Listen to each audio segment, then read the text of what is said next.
and things like that. So I'm looking forward to kind of diving into some thoughts and things on that today. But I've actually had a chance to game because, of course, thankfully we got a shadow drop of an awesome title that came out yesterday. Oh man, hang on 1 second. I need to interrupt. You know, because I was so excited about the new overlays and everything, I forgot to turn on the audio. It should be working now. Damn it! Hey, we had that. It happens. It happens. You know. Damn they it! They don't call me Randall muted for nothing. You know what I mean? Yay! Yeah, it is. It is. Oh, guys, I'm so sorry. All right. So we have to basically do everything again. Redo. Start over. Start over. I need to do the clap. Yeah, people like to hear the clap because that's when we know the world of gaming is starting. Damn it. All right. So apologies to everyone and apologies, of course, to you guys. So again, Rand, welcome to the show. Thanks. Are we doing a redo? I'd be like, no, we don't. I'm happy to be here to talk to both of you guys about everything this week. I'm going to take what we talk about and use it for my show tomorrow. That's the quick version, I guess. That's the quick version. All right. Good stuff. Okay. Sorry, Dutch, I had to interrupt you. But yeah.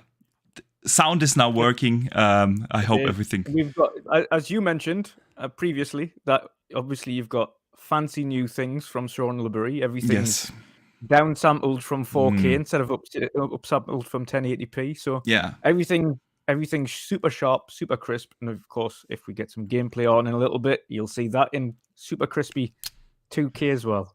Yes, so, absolutely, awesome. Absolutely. But yes.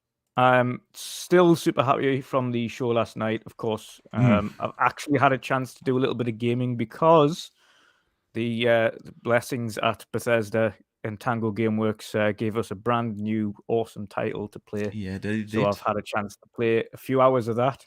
So I'm looking forward to talking about everything. But it's awesome to be on a full podcast with Rand for a change and not just 5 minutes on the Iron Lords. So looking forward to diving into things today. Awesome. Yeah, and I mentioned it earlier when the sound was off. We have some really cool topics to talk about. The brief version is we're going to talk, of course, about the Developer Direct, but we will also talk about the Xbox earnings report, some rumors and ramblings at Crystal Dynamics about Perfect Dark and Tomb Raider. Activision Blizzard got some updates. And some PlayStation news, actually, as well, maybe, and some Mass Effect news. So there's a lot to talk about. But first, I do need to do two things. I need to shout out some super chats that came in super early before the show even started. The first comes in from Toronto J. He sends in $5. Thank you, man. He says they didn't show real gameplay of how cars handle on track and no release date. I'm concerned. Yeah, man, we will get into that. We have that in the notes, and Forza is going to be a topic, especially because it looks like Dutch is losing his bet. We will get to that. I'm interested in this. I got a bet. I got a bet with Jez Corden, by the way. Yeah, about Starfield, right? About Starfield, yeah. Yeah, you told us that last. It looks like week, look like Dutch is muted now. I've What's going on with the audio? I do this all the time. I just mute myself and forget to unmute. Yeah, I've got the same thing though. After yesterday, I thought Starfield's the one that's shifting, but after today, now I've got a feeling both of them are shifting out. No, Starfield is not. Rand, Dutch and I, we have a bet running about Forza. I said, I bet that Forza is going to move out of that 12-month window and will release in the second half of 23. And Dutch is of the firm belief it will launch before E3. So since we are both going to Gamescom, we made a bet, and whoever wins buys the first round. So interesting bet. Yeah. Interesting bet. I mean, my bet isn't as creative as you guys. I bet Jez that Starfield will be launching before the end of June, and he said it would be launching after. So it's up in the air about which one, and it's only for $10. It's only for $10. That's a fair. It should have did something more, like $50 or something. But yeah, I wonder who's going to win those bets. Yes, indeed. So yeah, man, we will talk about Forza a little later. I also want to say a big thank you to Fanto Sir, who just became a channel member. Thank you, man. That will grant you access now, early access to all the videos and such things. And Tronty J sent in a super chat of $2 to remind us that we had no sound. Yeah, but hopefully that is fixed now. All right, Rand, what has kept you busy in gaming? What have you been playing lately? So lately, I kind of went back and played some games from like November. I finished up Callisto Protocol like last week. Nice. I finished. How did you like Somerville. it? I'm mixed on Callisto. I think my expectations were out of whack. Like I was expecting a lot from the people who made Dead Space, and it wasn't what I was expecting. And I really didn't vibe with the melee focused dodging aspects of the game, and I didn't really like. I don't know. Like I felt like there wasn't enough variety in enemies, and the guns weren't really interesting. The story didn't really grab me. You know, outside of the game, like the sound design and how it looked. Like I just kind of felt the game was okay. Like for a first-time studio, you know, it was okay, and you could probably make a better sequel. But even after playing the game, I'm like not craving a sequel immediately. So like I felt the game was just mid, just okay, like nothing great, but like nothing special. horrible, just there. I finished Somerville, Oh, which was something I've been looking forward to playing. I love Inside, so when it was like, hey, someone from the Inside team, I was like, all right, so I got it. But really, even though I like this game quite a bit, mainly for the sci-fi aspect, because I'm a sci-fi nut, I felt the transition to 3D sort of let the game down a little bit. Like the puzzle, like there's something about Limbo and Inside where it's a puzzle platformer where you got to do specific jumps or things at like moments when things are chasing you, and they do the environmental storytelling. In this game, they do the environmental storytelling, but this is more about solving puzzles. But all the puzzles were based around shining a light over this like alien like slime that would either like liquefy it or harden it, and that was like every puzzle. So it wasn't really engaging, and the puzzles weren't too.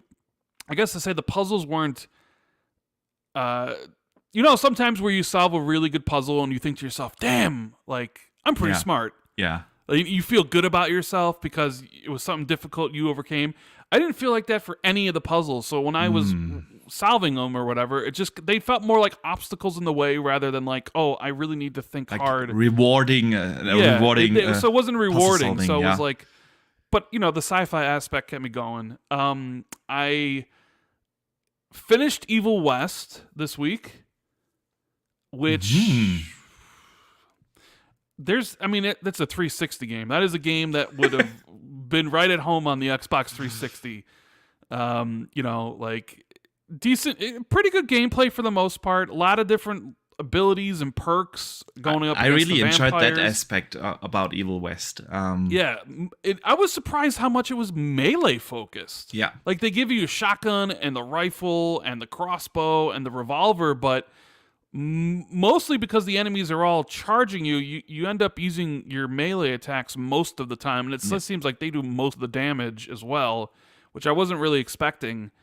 But like, you know, the story was just stupid. The voice acting was awful. Like it was just kind of one of those that's like, hey, we're made a single player linear adventure and you either enjoy it or you don't. So it kind of felt like a game out of time. It was enjoyable, but it wasn't like an 8 out of 10 or a 9 out of 10. It was, and there were some frustrating parts towards the end. It got pretty difficult in certain spots. Yeah, they were at the end. It was challenging. Yeah, that's true. Yeah. But I really enjoyed it, honestly. I give you the thing about the story. It's not really deep, and it's like, the lines, the writing is really not special or anything. But I was so surprised about the gameplay. I really enjoyed the core gameplay mechanics, like the way how they kind of forced you to actually use all the weapons you have because you cannot manually reload. They do that for yourself, and while you're on cooldown on the one weapon, you can have to switch to the next one, and that kind of forces you to change things up. And I enjoyed that aspect a lot, honestly. Yeah, I because thought like it didn't take itself too seriously. I thought Hmm. in itself it was kind of just one of them games. Like, and thankfully, of course, disclaimer: I got a review copy for it, so I didn't have to buy it. But it wasn't overly expensive. It wasn't like a full price game, thankfully. But it didn't take itself too seriously. It was quite relatively fun. Like you mentioned, very heavily melee based. The weapon variance was quite cool, but it did feel like an older game. It felt more like you were saying, like Gears on the 360, for Yeah. instance, like Yeah. original Gears on the 360. That's kind of the era it fell in. But it was a cool little throwback, and yeah, it was enjoyable enough. I'd probably still recommend if it was on sale for like 15, 20, pick it up. It's a good. Yeah, I little mean, play through. I think it's worth playing through. It's just it is when you said about the weapons on like the cooldown. Like I don't know, but like you, I'd be like punching someone, and then I bust out my shotgun with X, and then I press down the D-pad for the grenade, or like pressing the two right sticks to get your superpower. Like there's a lot of button combinations. Then like there was block on left bumper that you could electrocute people, but then also there was a kick on right stick. Yeah. Right, where the kick it affected all of them, but you were supposed to use it against when they like glow. So like sometimes they'd be attacking and I'd be using left bumper, and then that they would glow and I'd accidentally press left bumper because I'm supposed to press right stick. There's just a lot of like button combinations. That's true. To use. And then I started playing Hi-Fi Rush last night. Yeah, nice. But I don't know if we want to talk about now or talk about it when we get into the direct about our thoughts about it. But really quickly, I think it's pretty damn awesome. I've only played one level. I only got to play one level. I was going to play a lot more today, but it is pretty damn cool, I gotta say. I have some gameplay. I also started that only like an hour or so before the podcast, but I recorded that gameplay and I'm going to throw it up here for everyone because, we will talk about it probably a little later when we talk about the developer direct. But yeah, I agree. It's a pleasant surprise. So yeah, awesome, man. Great games you played. Great games there. Dutch, what has kept you busy?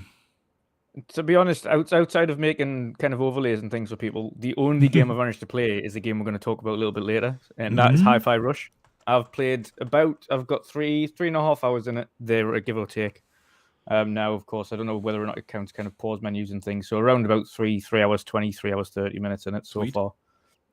Second boss I've gotten past, but I just find it really enjoyable. And one of the qualms that people had that I think initially put people off is it's a rhythm game, but unlike Metal Hellsinger, where if you miss, you don't do any damage. Yeah, like it is literally Metal Hellsinger is you're on the beat, and if you're on the beat, you're doing damage, and if you're not doing anything. Yeah, this is far more forgiving. This is just you don't have to worry about hitting the beat really, but if you do hit the beat, you get cool bonuses, etc., etc., etc. So it's a lot more friendly for everybody to pick up. Yeah, and play.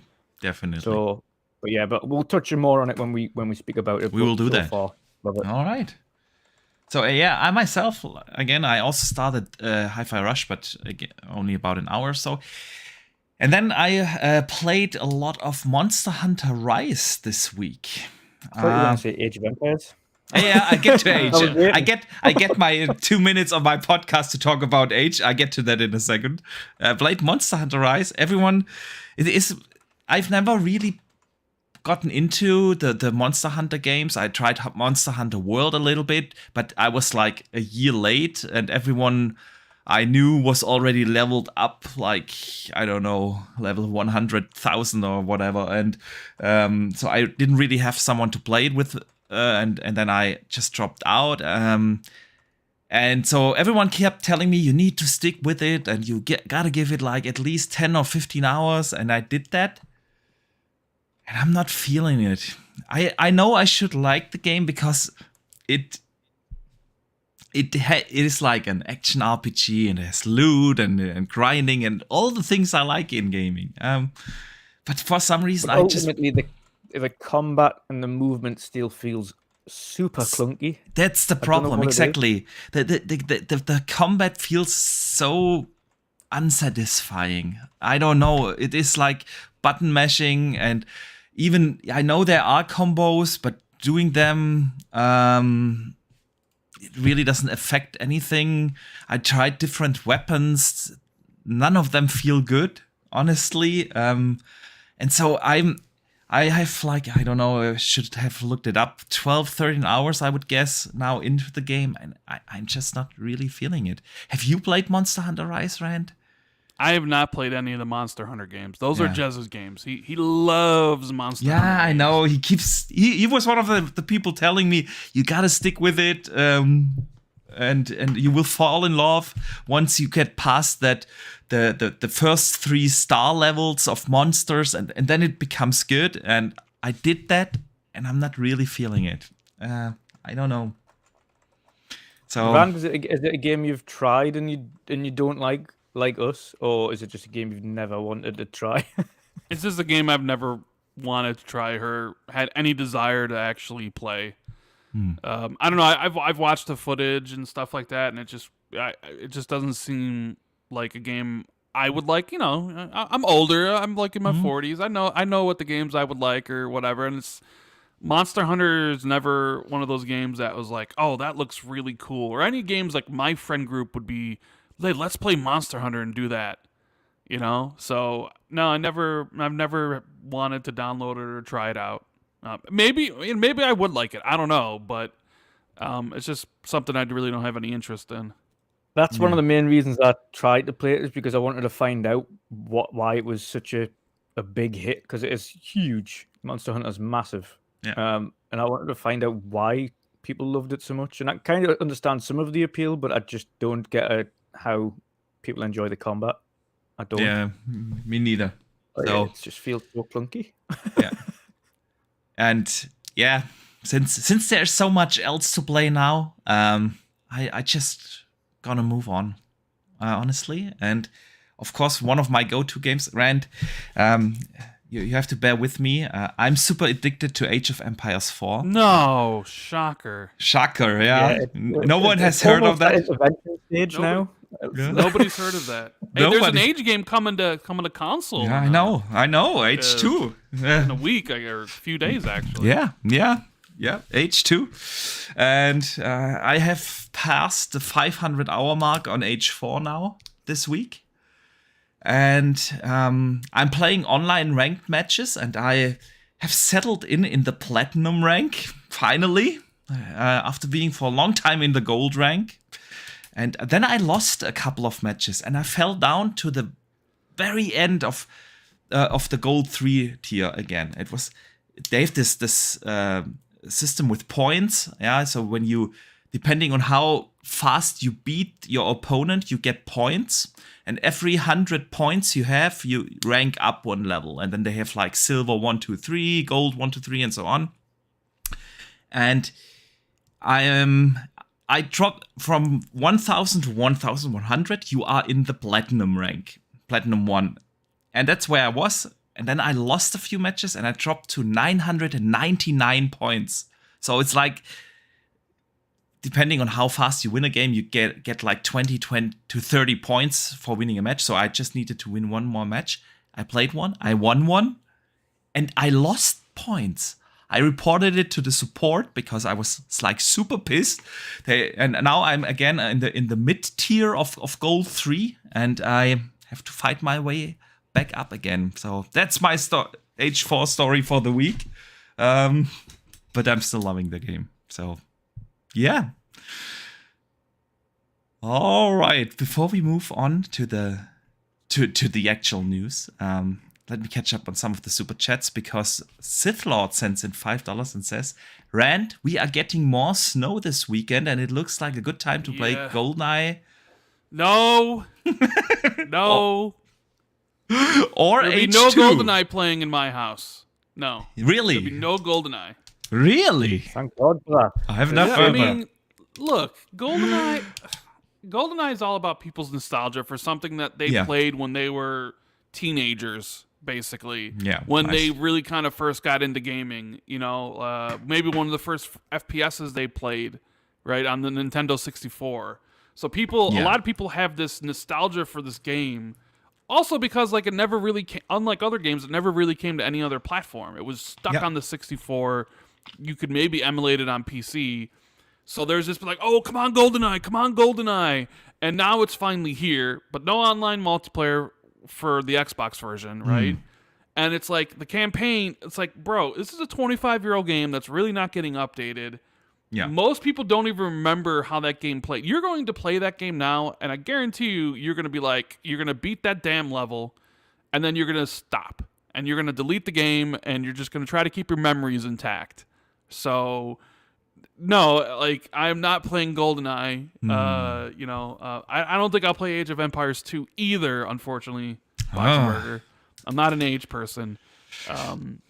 So I'm sorry. I'm a little bit harsh on the GoldenEye thing. It is kind of a thing with me. Like I want people to play what they want to play. I'm just kind of a little bit like over exaggerating like my disdain for GoldenEye because Nick from Xbox Air constantly brings it up or whatever, and he's like, it's gonna be my game of the year this year. It's like, well, I mean, come on. But hopefully everybody who is looking forward to it gets exactly what you want. And it reignites those memories when you were a wee lad, so.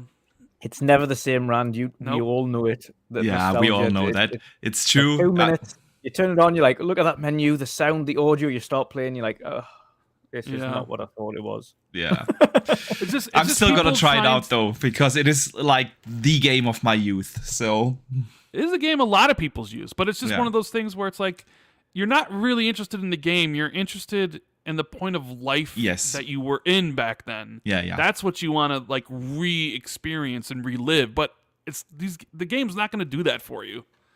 Nothing could do that for you. It's over. You aren't 14 anymore. It's true. It's true. So, absolutely, I can't argue against that. But about the age thing, you gotta give it a try. At least when age 4 comes to console, because I feel like age 2 could be the same, or similar. It is like really a masterpiece in RTS games. It was a landmark for RTS games, age 2. But it is now almost 20 years old or so, or 18 years or something like that. So. When you compare that, of course, to the more modern mechanics and everything and the user interface and graphics of an age 4, I wonder how it will hold up. But I'm looking forward to see how they bring the controls to a controller. That's really interesting. And Drawn TJ sends in the perfect super chat for that. He says, Boxenberger, we are going to play Age of Empires on Xbox. And yes, brother, we will. I promised you that. And he follows up with another super chat on Monster Hunter Rise. He says he tried Monster Hunter and it's very confusing and clunky, and I couldn't agree more. It's the best way to describe it. Confusing and especially clunky. The combat feels weird. All right, let's get into some news. Xbox had their big earnings report this week. And while we usually don't care, I don't know about you, Rand, but Dutch and I, we usually don't care because we're not stockholders of Microsoft or anything. It's sometimes interesting to see just a few numbers there. They revealed that they had an record-breaking active user base of 120 million active Xbox users across the entire ecosystem. Satya Nadella said, we saw new highs for Game Pass subscriptions, although we have not received any numbers. How many subscribers does that mean? Game streaming hours were through record-breaking, and monthly active devices have increased. Overall, the revenue fell by 13%. Year-over-year quarter. During the last holiday season, they had 13% more gaming revenue, and 12% of game sales decrease and 13% of hardware sales decrease. So, yeah, how are we feeling about the business situation of Xbox Rent? Well, the decreases were in line with what they had projected the previous quarter and what they told investors, but I will say it is a tad bit concerning to see hardware revenue drop that much in basically what would be your would this be its second holiday or its third holiday? Is the first when it launches? Is that considered its first? It's a third. So most consoles in history don't start declining so quickly. So you look at that and it's like, okay, there could be reasons for that. The stock may not have been plentiful, although the Series S did really seem like it was everywhere. Plus, like, let's be honest, you don't need an Xbox to play any of their games. All their first-party games are on PC, and they didn't bother releasing any first-party games last year. And the comparable quarter you're looking at is Pentiment versus Forza Horizon 5, Age of Empires 4, and Halo Infinite. Yeah. So just with that, you're sort of, that one's going to do better than the other, clearly. Obviously, yeah. Starfield would have helped a lot if it actually had come in November. And I'm sorry for my dog barking. No Shakespeare problem. is barking at somebody outside right now. So it's just it's a little concerning in that regard. That the hardware, because like the games and the services, we're coming back down from the highs of the pandemic, where everybody was making record profits, and Xbox was making the most money they ever made, and now we're sort of normalized. So people are readjusting their spending, with all this high inflation, and eggs are super expensive, and all these things that you would are normally a little bit cheaper are now expensive. So people are like readjusting and reevaluating what they spend their money on. So it's only normal for the prices, for revenue to decline. It's just, you don't really want to see that. And I don't know, maybe Microsoft made the wrong choice to basically only offer the Series S this holiday. Because the Series X is still, for whatever reason, hard to get everywhere. And I think Microsoft decided, we'll use the Series S because it's on sale for $240. I believe it's still on sale for $240. I could be mistaken about that. I haven't checked it in a while, so yeah. I think it's still on sale, which means they completely probably overshipped the number of consoles they were selling for the holidays, and they probably didn't sell as many. And I wonder if that they sort of misread the market. I wonder if more people want the Series X rather than the Series S, or if there's basically a limited market of people who want the Series S at this point. Maybe you've reached everybody who wants it now, because you would think a $240 console would sell gangbusters, and I think they thought it would. It's like, all right, we're going to come out and we're going to have this console, and it's going to be $240. And it, I don't know if you guys saw the leaked NPD numbers that came out, but their November number was actually quite bad for what they sold. Especially when you consider the Series S was in stock and it was $250. It was that is not a very good number. It's not. So it makes you, especially it was Black Friday as well was included there. So yeah. So it makes you wonder, did they make the wrong choice by not having the Series X in more demand and making more of those? But we'll see. I mean, this year is going to be better, so it's going to be interesting to see. You got the Forzas, you got the Starfields, you got, potentially ABK if that all goes down. Yeah. What this year would be comparison to last year. It's just, I guess it's more something to keep your eye on. It's not like, I know some people are like, oh my God, the sky is falling. This is the worst thing. Xbox is doomed. Yeah. Or whatever. You always have those guys. Oh, of course. Yeah. But it was exactly within the declines that they had projected, and it's just one of those things where it's you kind of just got to keep your eye on it to see what's going on. But I don't know. What do you guys think? Dutch, how do you feel about it? Yeah, in terms of NPDs and things, it really doesn't bother me at all. as you can imagine. It is, in terms of the sales and the things like that. To be honest, when I saw it, and especially with the fact that their actual the stock price and the share price, etc., actually increased afterwards, my feeling is that the investors and those looking at the markets originally thought it was going to be far worse. And obviously, even though there were negative results across the board there for Xbox, apart from Game Pass members, Azure increases, etc., the main key areas you would expect to continue to climb, climb, but the rest, like live services and game sales and things like that all fell off. I think it was a far better outlook for those that are investors than what was first feared, should we say, which is why the actual share price climbed as opposed to sank. So I think to them it was probably a case of more of a relief thing. Okay, think it's not as bad as we thought it would be. So okay, we can move on from this. So yeah, I think we'll see this across the board though, and I think in general, especially the first few months of this year, we're going to see very similar results, I think, across the board in terms of sales.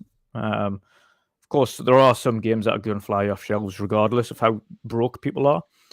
but on the flip side, I think the volume of some of the smaller titles or smaller things that people might have just been like bought something on an inclination previously, those kind of things would be out the window, and people will be focusing mainly on just, okay, I really want this one, so I'm going to get this one.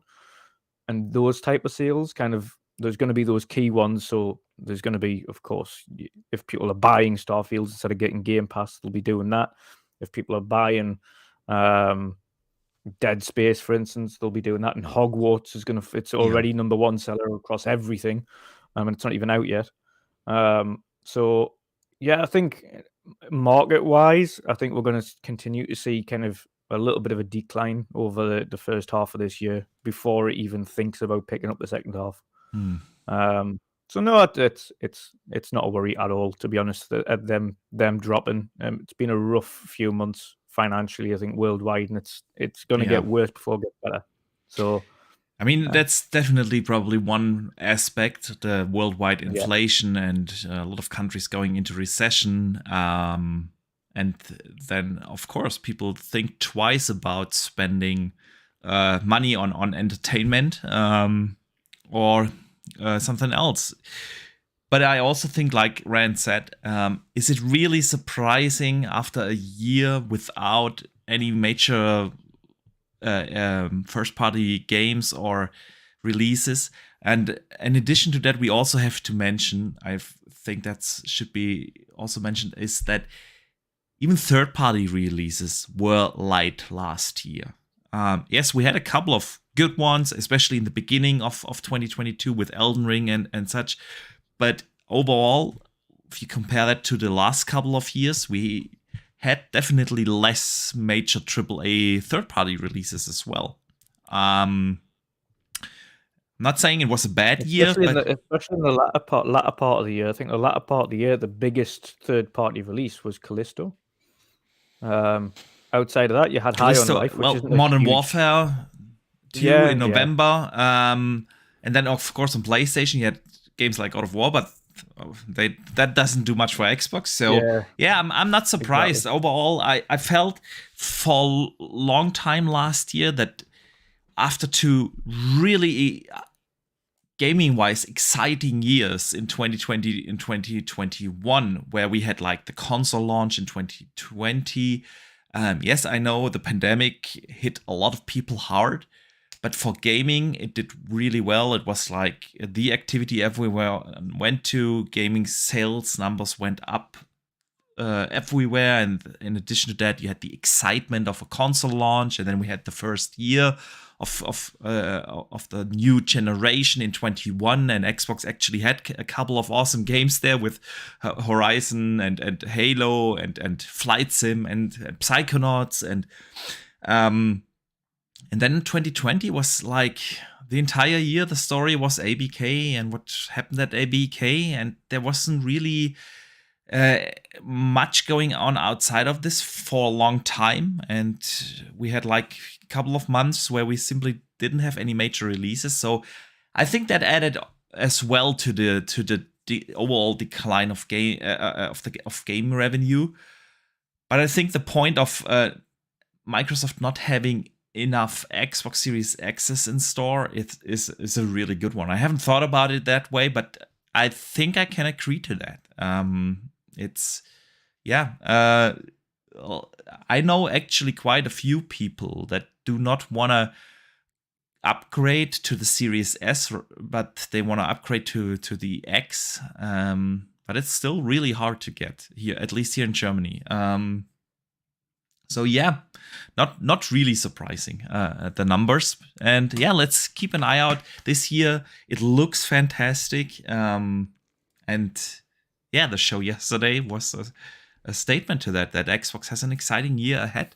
So we should segue into that.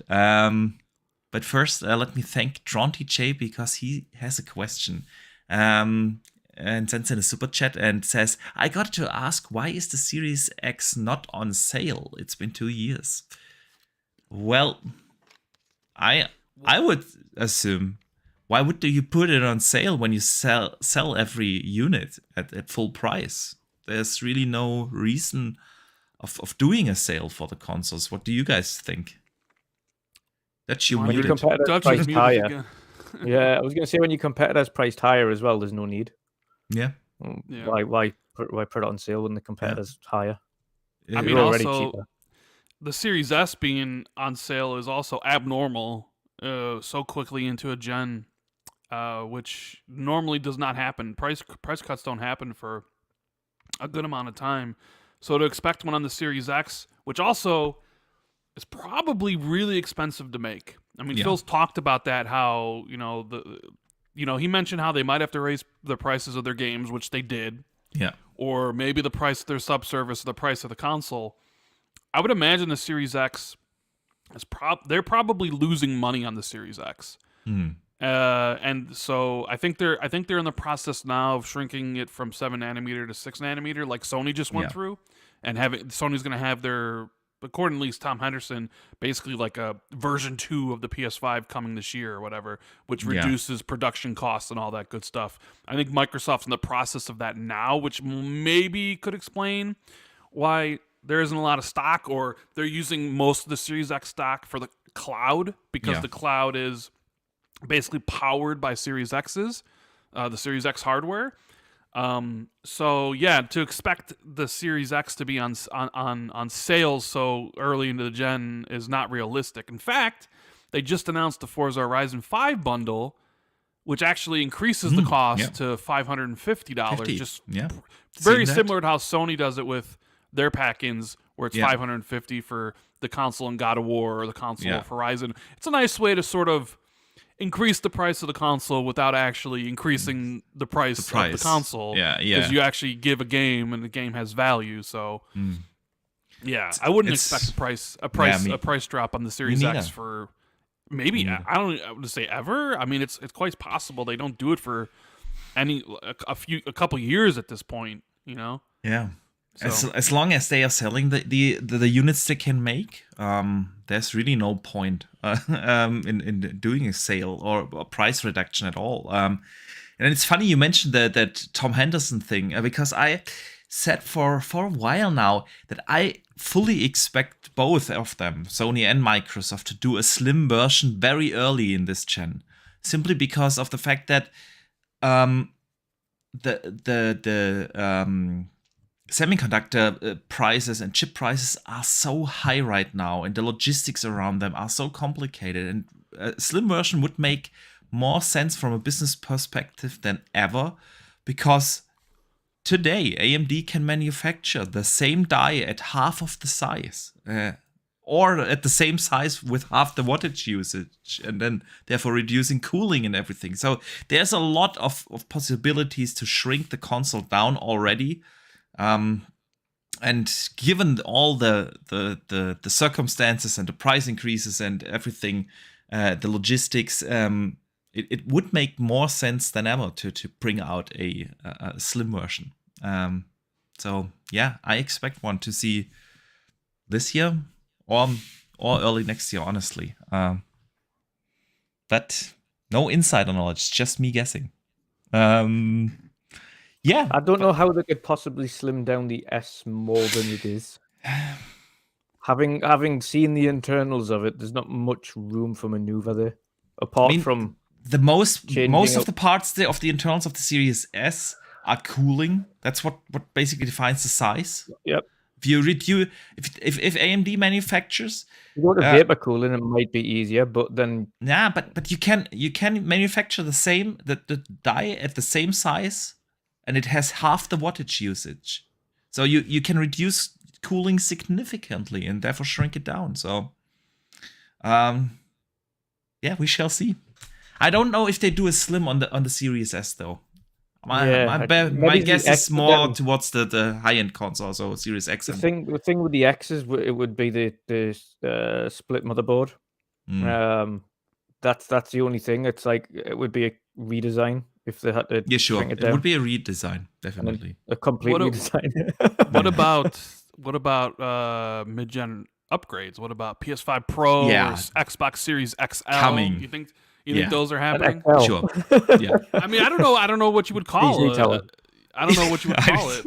I don't know. Xbox is so weird with their naming. Can we not just go back to the Elite? Can we not just have the Series X Elite? Yeah, maybe you could. But if they're going with the Series X, Series S, Series XL does imply like a bigger version of that or a better version of that, right? It'd be interesting to see if they do it because, like we were mentioning, Tom Henderson, he posted recently that he doesn't know if they're going to do a Pro.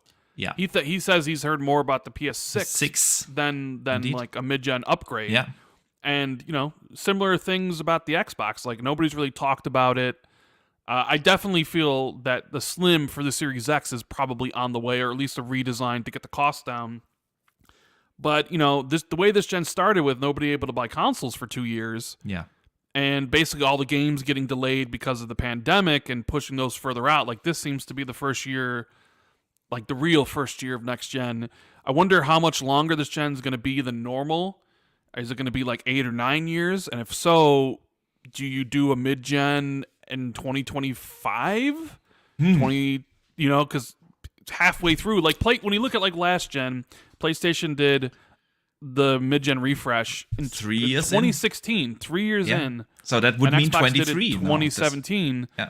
So, next year would be halfway if you're doing an 8-year cycle. So it would be next year. Maybe you do it more in 2025 and the next gen comes in 2028 or whatever. I'm just curious if the Series X and the PS5 are basically going to be the only high-powered consoles this whole gen to see if they actually last. Because by the time we get to 2028, they'll be like what, 70 80s for Marvel? Yes, whatever. exactly. Or 60 80s, or I don't know how often the PC stuff comes out. But every 2 years, basically. Yeah. And then 4's already out, so it's like that's the thing. Yeah, we have like, if we look in the PC space, we have Zen 2 CPUs in the consoles, and you can buy Zen 4s now and Zen 4 CPUs, and we have RDNA 3 GPUs out in the market, and right now. So waiting 8 years, it doesn't seem modern anymore. Can you imagine your phone being 8 years old? No. Some people actually do that. Some people don't upgrade right away. Mine's 2 years old and it's feeling its legs. Oh, I got this in 2020, so that would be like the iPhone 14, I think. Okay. I think that's what. Like this thing needs to be charged literally like every day. The battery just does not last on this thing, and it's like to the point where it's like, I don't really need a new phone outside of the fact like it literally needs to be charged every day. Like I don't like the fact that this needs to be charged every day. Like the battery just is eating away on it. And it's like, do I really need an iPhone 16? Yeah. Or whatever. I don't, because this works perfectly fine outside of the fact it needs to be charged all the time. Stupid batteries. Yeah, that's true. And it's not easy to change them anymore. But my point actually was like, technology moves faster than the 8-year cycle. console cycle, and I don't see the downside of a mid-gen upgrade as long as it's optional.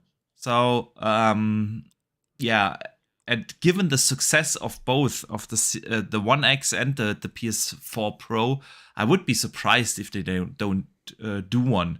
Maybe it's a year later, like you said, Rand, than the blueprint from last gen. But I would be truly surprised if we wouldn't get one. Yeah. I mean, yeah, I think by reports, people were saying that the Switch Pro was canceled. Yeah. And that they actually redecided into the next one. Yeah. Yeah, the Switch 2. Yeah. Now they're making more units this year or something, which kind of points to maybe the Switch 2 is a little bit further out, maybe holiday 2024 or early 2025. Yeah. Some people were like, I can't use this hardware anymore. Can't run anything at 30. I think for me on the Switch, and I've said this from the beginning, it's more for the devs that I feel sorry for, because like they're the only devs in the industry trying to push out a AAA game on mobile hardware that's from 2007. Like, it's ridiculous. Like, it's so limiting. I can't believe, even now when people were slating Pokemon when it was coming out on the Switch, I was like, do you realize how like the restrictions they've got on what they can do and what they've managed to do with any of these big games that they've got coming out on the hardware that they've provided is phenomenal in itself. But for them, the limiting factor, and this is an issue that Nintendo have to think, is they've now got essentially the most successful console in their history. It's selling millions every month without fail. It's going to overtake, I think, the Wii very soon to be one of the most successful consoles they've ever had. Yeah. Already well surpassed the GameCube and the Wii U and things, much easier. I think it's already surpassing, if not very close to surpassing the Wii. I think its live-to-date sales have already surpassed. Yeah. Will it become the best-selling console ever? Is it going to pass the PS2? I think that's the problem for them. That's the problem for them upgrading to the next one, because they're like, well, how do we do this?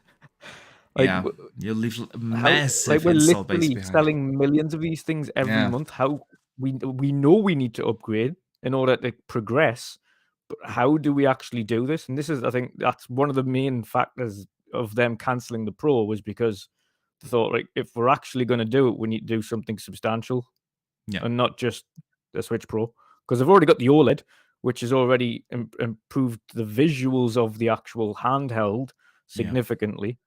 And the form factor is a little bit nicer to a point. It's a little more aesthetically pleasing, but in terms of its power, it's just well below par. But again, they've got the problem that PlayStation had at the beginning of the PS5 era, which was that you've got 120 million people behind you that you've got to try and transition over the next gen without losing. And of course, Nintendo have now got that issue where they already have that amount and are still selling millions every month. So how do we we make the next console? It will be interesting to see how they do that, because they are so famous for selling you the same games over and over again. So simply doing backward compatibility, I'm not sure if Nintendo wants to do that. But then again, you leave a massive install base, and you need to have some killer apps. So a Zelda would be such an app that obviously that's coming earlier, May, I think. So yeah, mid-gen updates. You know, Rand, Special Nick put something in my head. He said, how would they do the mid-gen upgrade for the Series S?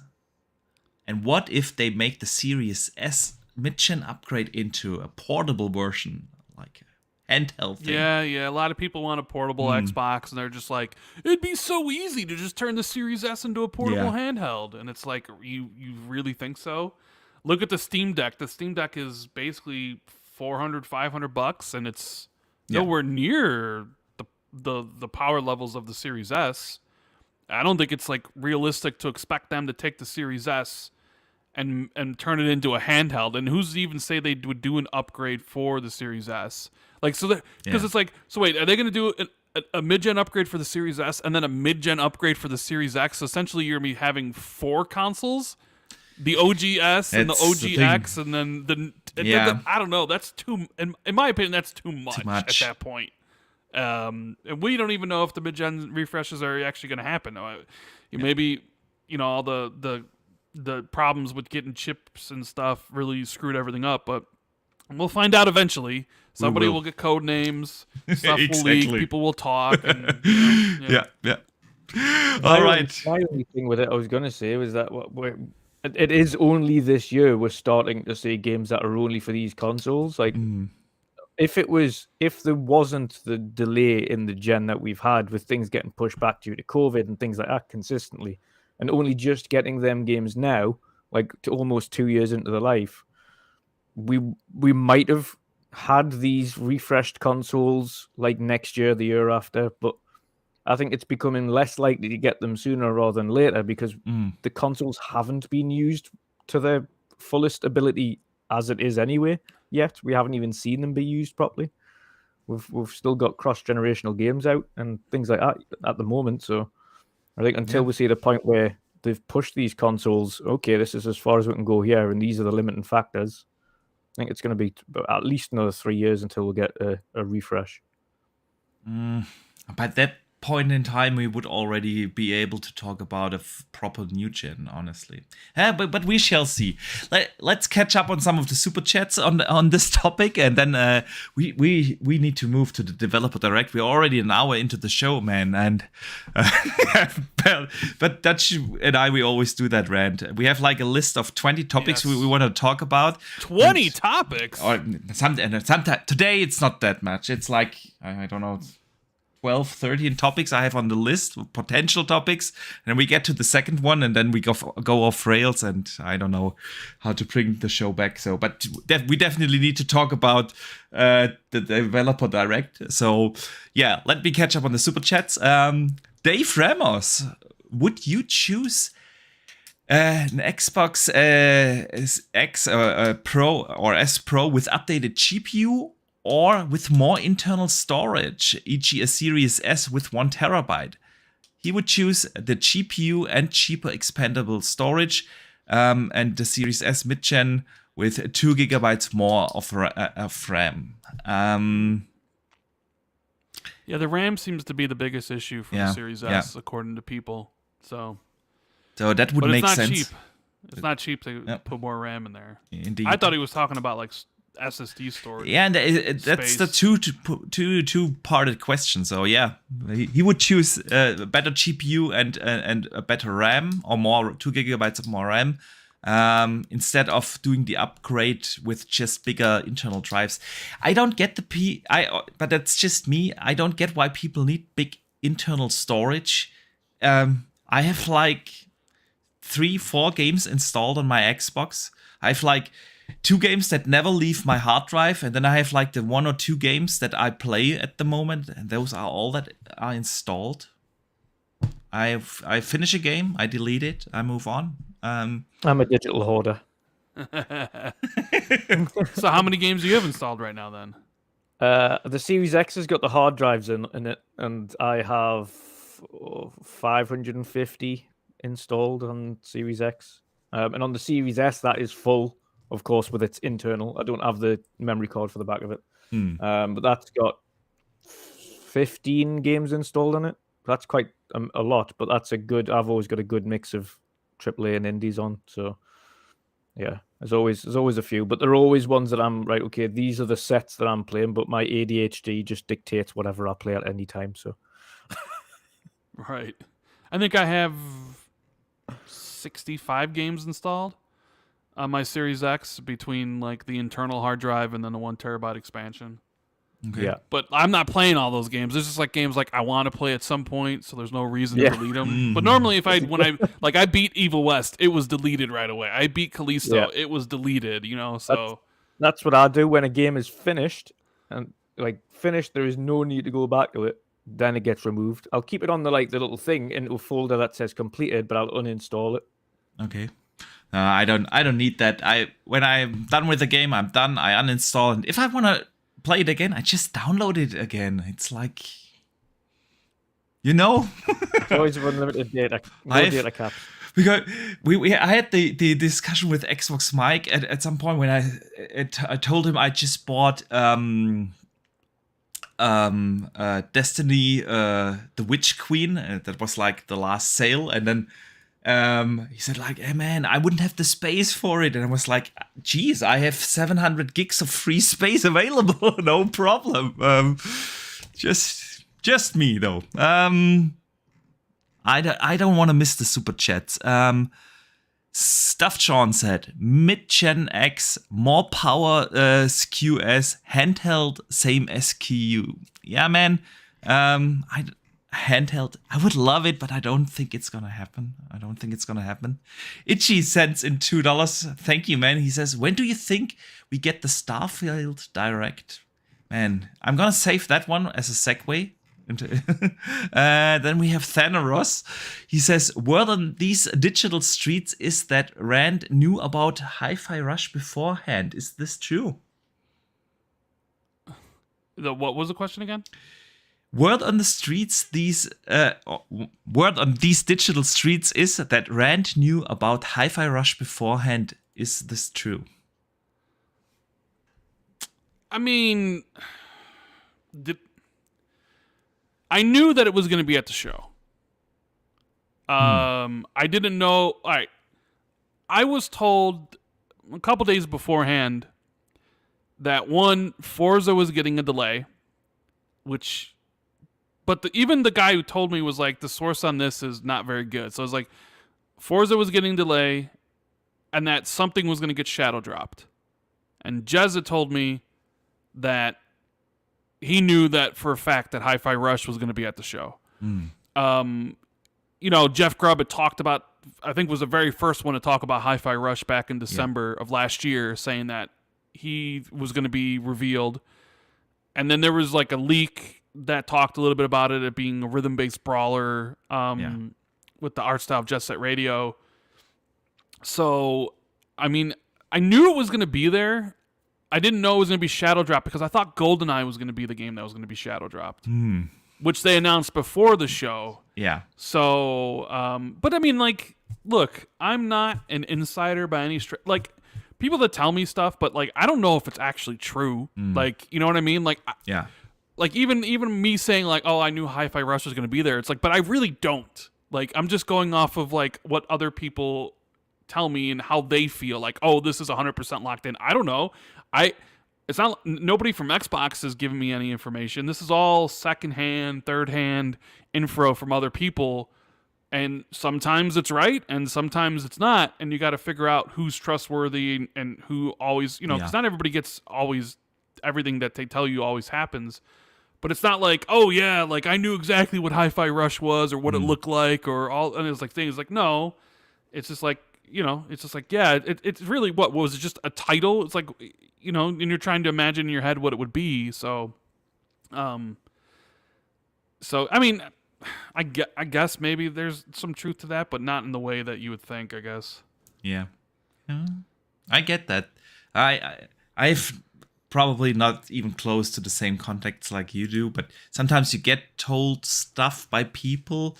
I basically never talk about it because I don't want to put people, sometimes, people just tell you something in a discussion about something, and I don't want to put someone in trouble, and sometimes you just don't know how credible the sources are. I leave the leaking to everyone else out there. So I totally get that. Gaming Forte sends in $5. Thank you, man. He says, holla from the winter wonderland called Michigan. Glad to see my best friend Rand on the show. Played 5 hours of Hi-Fi Rush. Good game so far. Yeah, man. Forte literally was just texting me, and he was like, "Oh, stop it, sir! You're an insider." Literally, like texting me as I'm talking on the show. But yeah, Forte's the best. Absolutely, love Forte. Absolutely. We wanted to get him on the show early last year. We tried it for like a couple of weeks, but it was just our schedules are so hard to align. But man, we need to talk again if we cannot make it happen to get you on the show, man. So yeah, I saved the super chat from Itchy. When do you think the Starfield showcase gets announced? So yeah, that is a perfect segue to finally talk about the developer direct that happened yesterday. We will talk about the thing in a second. The Starfield wasn't there. We knew from a tweet up front that they have their own show in the making, and everyone was like expecting the announcement of the Starfield showcase at the show. Who was expecting that? Like every podcast I listened to was expecting that. Certainly not the Xbox 2 then. Jeez. I think Jess said something like it would be not smart to at least acknowledge Starfield to some degree on the show. So there is this weird undercurrent about Starfield, and I don't know if you've seen this. I think you have, Dutch, but there's a lot of people who are like, Starfield's getting a Super Bowl ad. Yeah. And it's going to release in March on like 3/23/23 or something. Because like people expect the showcase to be in February for whatever reason. Yeah. Like it's coming in March, and it's like, okay, whatever. Okay, we'll see. Yeah. We will see. I don't know. Yeah, I personally think the showcase for Starfield won't be until tail end of February, beginning of March. I don't think it's released in March. Absolutely no chance. I don't, definitely not. I think that to have a showcase, we know the showcase isn't going to be this month, so that leaves some point in February. I don't think they're going to give a 2-3 week window for advertisement for the largest game that's releasing for them in quite some time. I just don't see Microsoft doing that. If they did, it's not like Hi-Fi Rush where they can shadow drop it and it will just kick off. It's like, this is a mega title. Yeah.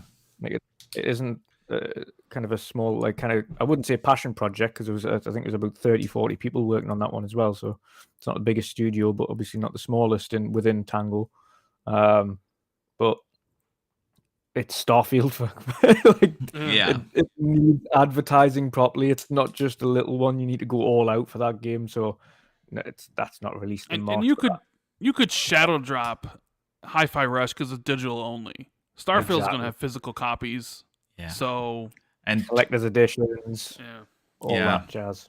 Yeah. You can't shadow drop it. You could start the hype machine though, by having yeah. But that depends on when it's coming out. That's true. That's true. Where do you think it will land? Now that we have, like, outside of Forza, all the release dates for the first party games. So we know when Redfall will land in May 2nd. We know Minecraft Legends in April. We know Elder Scrolls Online in June. So where do they put it now? They'll put it wherever it's ready to be launched, whenever it's finished. You don't think that they place it somehow strategically? I mean, it's Starfield. You don't need to necessarily place it strategically. You just probably don't want to put it on a week where one of your partners is also releasing something. Yeah. Like, people that say in 3/23/23, like, also forget that Resident Evil 4 comes out that day. Yeah. And I don't think that'd be a good idea to release Starfield on the day that one of your partners, Capcom, is releasing a brand new game. Because Microsoft also has to be very cognizant of where their partners' games are, because they also make money off that. They make money off of every copy of Resident Evil 4 sold. Yeah. And if you release Starfield that day, well, maybe less people buy Resident Evil, so you make less money and Capcom makes less money, and you want all your partners to be happy. I know somebody will bring up, well, Halo and Battlefield 4 or Battlefield 2042 last year, but it was like, but Battlefield delayed itself, and then Halo was coming out in November 20th, but then Battlefield was supposed to come out in October and got delayed, so it's like not necessarily the same thing. I honestly think Starfield will come when it's ready. And the question is, when will it be ready? I think at the earliest, if you're talking about Microsoft's every game here shown at E3 is coming within the next 12 months, I think the earliest Starfield could be ready is June, right? Because Redfall's already May, which was supposed to be March, but now it's May. I don't think Starfield launches in February or March or April or May, so June at the earliest. There is Diablo 4 there, which maybe you don't want to launch around Diablo 4 because they're both big games. And it's also obvious it could be already first party depending on how ABK. Yeah, it might be. It might be, and if it is first party, well, you definitely don't want Starfield and Diablo 4 launching in the same month. I think realistically, it's either June or it's September, October. But I think most likely it's whenever it's finished and Todd's happy with the game. Whenever that is. If they're done, whenever that is. Whenever that is. And go ahead. Still, Rand, I still think that Todd was happy with the game. I just don't think Phil was. I mean, there is that possibility. Yeah. I think Todd was super happy with that game. That's the argument I always make why I think it will still come out in the first half.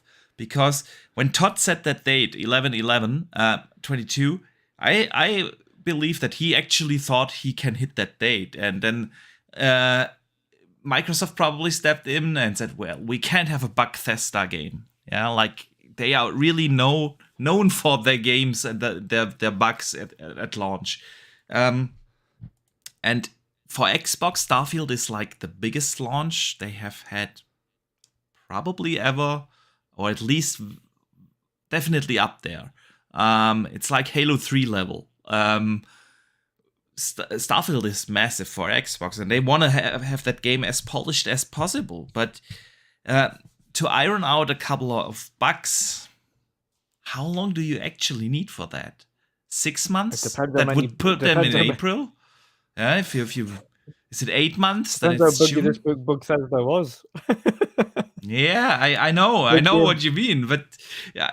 So if it was just polishing and bug fixing, I feel like a 6 month window plus minus is a realistic thing, and then we are talking around April, which now has obviously Minecraft Legends, but I assume you can launch a Minecraft Legends against a Starfield, or at least close to each other. So yeah, I had the same opinion of Starfield against the SO. Entirely two different games. Yes, they're both within, but they have the same fan base. It's Bethesda fan base. But two entirely different groups. Massive MMO, complete single player adventure game. They are entirely separate. Of course, one of them's space, the other one is essentially those that are playing the MMO, the ESO, are kind of the same kind of people that are playing Final Fantasy 14 online constantly. They're like their hardcore groups that are playing that game consistently all the time. So you're not going to get a mountain of new people playing the next expansion for ESO. I don't think that's going to make any difference. And I don't think anybody that's going to play the next expansion of ESO is going to jump from that to play Starfield. I think they'll still be going in there for the daily grinds and rewards and whatever quests they need to do for the days. So I don't think that'll change their mindset.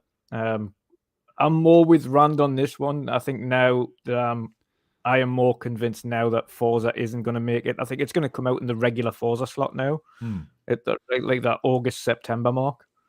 I think probably the earliest we might see Starfield now is probably the end of June, i.e. like the 31st of June, or very beginning of July. I think that probably be the window where they kind of put it out there. That could be. So let's talk about the Developer Direct. Rand, how did you like the format? Because I know you have been asking Xbox for a long time to get rid of like the personalities. Yeah. And they finally did that. So what did you make of the format, man? Format's A+. I really enjoyed the format. Like, thinking about the show, I was a little bit worried that because I don't really have any interest in Minecraft Legends and I don't care about ESO, and considering the last 2 years at E3 when they've talked about ESO, I'm over there being like completely bored out of my mind during those segments at E3. I'm just like, bro, like, and to be fair, I'm not the biggest Forza Motorsport dude. Like I am a Horizon arcade racer fan. Like Yeah. Motorsport, I'll play, but it's like I'm not really super into like Wandering Duchess, you know. So for me, it's like I really wanted to see Redfall and I wanted to see Hi-Fi Rush. And you know, okay, I'm interested in Forza Motorsport, but the other two I'm not. So I'm like 44 minutes, and it's like, man, how long are these segments going to be? Am I going to be really bored by this? Right? That was my concern. Am I going to be bored? And I wasn't. Surprisingly, the way the format was presented with this pseudo professional behind the scenes look, where like, okay, you can see the cameras, you can see the teleprompters. Sometimes like they're looking at the camera, they're just having fun talking about the game, but then they have that camera off to the side where they're shooting, and you can see the professional setup where they're kind of like and everything behind the scenes lighting. Like I sort of like that vibe. I like the idea of like, here are the developers working on their game, they're super excited to talk to you about it.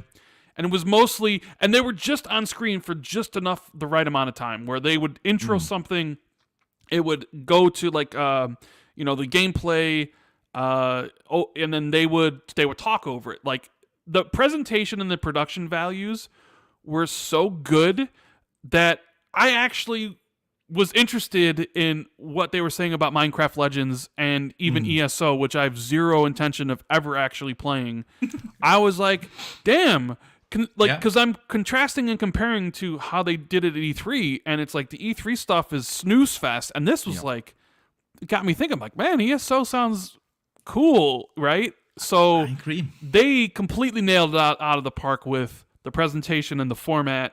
Hopefully they do this going forward. Maybe they can slightly tweak it, refine it here and there for things that, you know, maybe they feel could have been better. So yeah, absolutely love the format. Love the fact that there's no hosts. Yeah. Love the fact that they're not asking cringy dialogue to the developers. It's just developers talking about their games. Keep that. There's no need for influencers to be like, hey guys, what's going on type stuff. Yeah. So I loved it. I love that aspect of it. Same here. If I want to hear an influencer's opinion, I go to their channels. I don't need that in the Xbox showcase. So yeah, I love the format as well. I said yesterday at the reaction show, Dutch, that what better way after a show than to be excited about gaming. And I was excited. Even a game, I'm with you on Elder Scrolls Online. I'm not an Elder Scrolls Online player, but the way how they presented it actually made me think, oh, hey, let's give it a chance. Like, they didn't talk too much about, oh, that's the new DLC and that's the new world in the DLC, but they also said, like, hey, if you are new and want to check it out, this is what you can expect, and we are welcoming new players, and we make it easy for new players to join, and it was easy to listen to, and I was excited afterwards. So yeah. Dutch, how did you like the format? The format was awesome. It's exactly what we kind of wanted from it. It was no nonsense. The only concerns I had beforehand, as you would do with developers that might not have ever been on camera or anything before, is how would their nerves come across? Would they? We've seen it a few times on stage and things at some of these major events, and you feel sorry for them. Like it's like they're gaming, they get all nervous. You remember that Unravel guy? Yeah. At the E3 stage at EA, yeah. He was so enthusiastic, but he was so nervous. It was just like, oh, bless them. Yeah. And that's the one concern I had before going into this was like, how are the developers going to be? Are they going to be like this like nervous, bumbling mess, or are they going to be all right? And every one of them come across perfectly. They all portrayed their games in a really good light, and very much as Rand said, got you interested in games that you probably weren't that interested in, even though you might not have an intention of actually playing it. It actually put the game across in a good light. Like ESO, as soon as we watched that, I was like, you know what it is? Every time I see ESO, it gets better and better. And this, especially when they're kind of focused in on single player guys, they were like, you can play this single player. Like, don't worry about playing this as an MMO. You can literally just play the story like you would Skyrim and just enjoy the story. And I was like, okay. I might have to download that again. Yeah. And as soon as that show finished, we're like, yep, installed. We'll see what that's about, see what the story's like. So they did a really good job. The only one that still I'm on the fence about was Minecraft Legends. I don't know. I don't know either. I'll try it, but I just don't know. I still don't really know, other than it being like your base, create a base, fight against someone else's base. Okay. Then I'm also getting Age on console. I've already got Age on PC. So is it going to be something that I'm going to play where I can get a more in-depth fix of that type of thing elsewhere? Yeah. But the actual format was, as Rand said, there was no point where you were bored. All of it was super interesting. It was very well done. I liked the way that they kind of did this little, like this animated section in between it, where it was like, okay, we've done this one. We're like circling the date. We've focused on that, and straight over to the next one. And then that one. High class presentation. Yeah, super clean. Yeah. Really, really swift, and in between it, there was no nonsense. Just here's the game, here's the gameplay. We're going to tell you about the game. Yeah. We're going to give you the release date outside of Forza, and then that's it. So let's talk about the games. So, yes. Yeah, I think we all agree Minecraft Legends is probably not the game we are most excited about. How did you feel about Minecraft Legends, Rand? You know, I was at least interested. Like before, I was like, I don't really care about Minecraft Legends. Watching the trailer, watching them talk about it, I'm gonna play it. But it seems more like an RTS where you directly control. Jez had explained it to me as like the Brutal Legend RTS battles. If you guys remember the Brutal Legend game, so. I mean, it looks interesting. It's just not, even still, it's not a game that I'm like dying to play day one, right? It is also launching in April, and looking at the release schedule for April, there's really nothing else in that month except for Dead Island 2. So it'll probably get played because there really is nothing else. Yeah. But it looks like for those into the genre like yourself with Mr. 500 hours in Age of Empires 4, that this could be that Minecraft version of it. Yeah. Playing with your friends also is always a plus. Yeah. Where one person can build and one person can go do the attacks or whatever. That could be fun. So, yeah, I mean, I wasn't interested, and now I am more interested thanks to the presentation, essentially. Yeah. Yeah, like you said, I'm gonna give it a try. When Minecraft Dungeons came out, I was also like, yeah, I'm not a Minecraft guy. That graphics and everything, but I ended up enjoying it. It wasn't the best game ever made, but I had a blast playing through it with a couple of guys, and it was a fun game. And so I'm definitely gonna give it a try. That's the beauty of Game Pass, right? You can just try the things out. So then Forza Motorsport was shown. No date was given. No date, Dutch. Yeah, no date. It's beer o'clock is what I hear. Yeah, that's all I hear. What can I say? I would have loved to see a date, of course, but I'm also thinking now I'm going to win my bet, because if you don't announce the release date at this showcase and you want to release it in the first half, and every other game got a date, I'm not sure that they have a. It was the wording today. It was the wording today on Forza Monthly that eventually convinced me that is not coming this side of June. Essentially, just saying we'll have more information as the months go on, and talk about more aspects of the game as the months go on. Yeah, he was like, "Oh, there's still quite a bit to do." I was like, "There's still quite a bit to." Okay, that's not coming out anytime soon. That is, way out yet.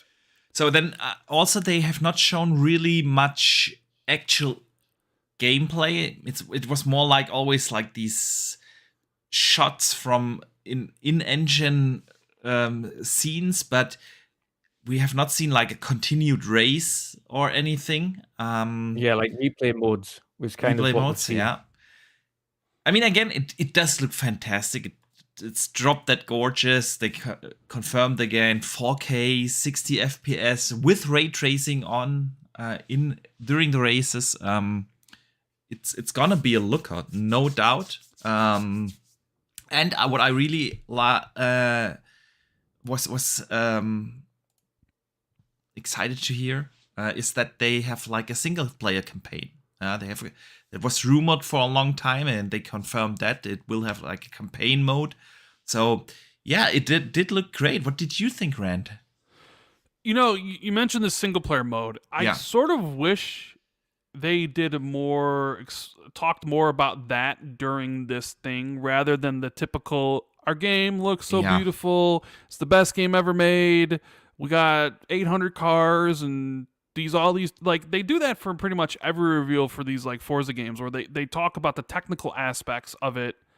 And I, as someone who's not necessarily into motorsport, I was kind of like, okay, what about like the rumored single player? And he mentions it, but it's just a throwaway line where it's like, we got a single player too. I was like, that would have been really cool to sort of talk about for a minute or two during this and see it. But I understand if, you're not launching until end of the year, maybe it's not the right time, or you do something else.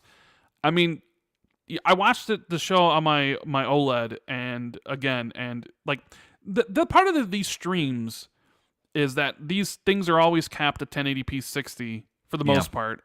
And I don't get why. Why? I think it's just basically just a limitation of the platforms itself. And so it's like, is it?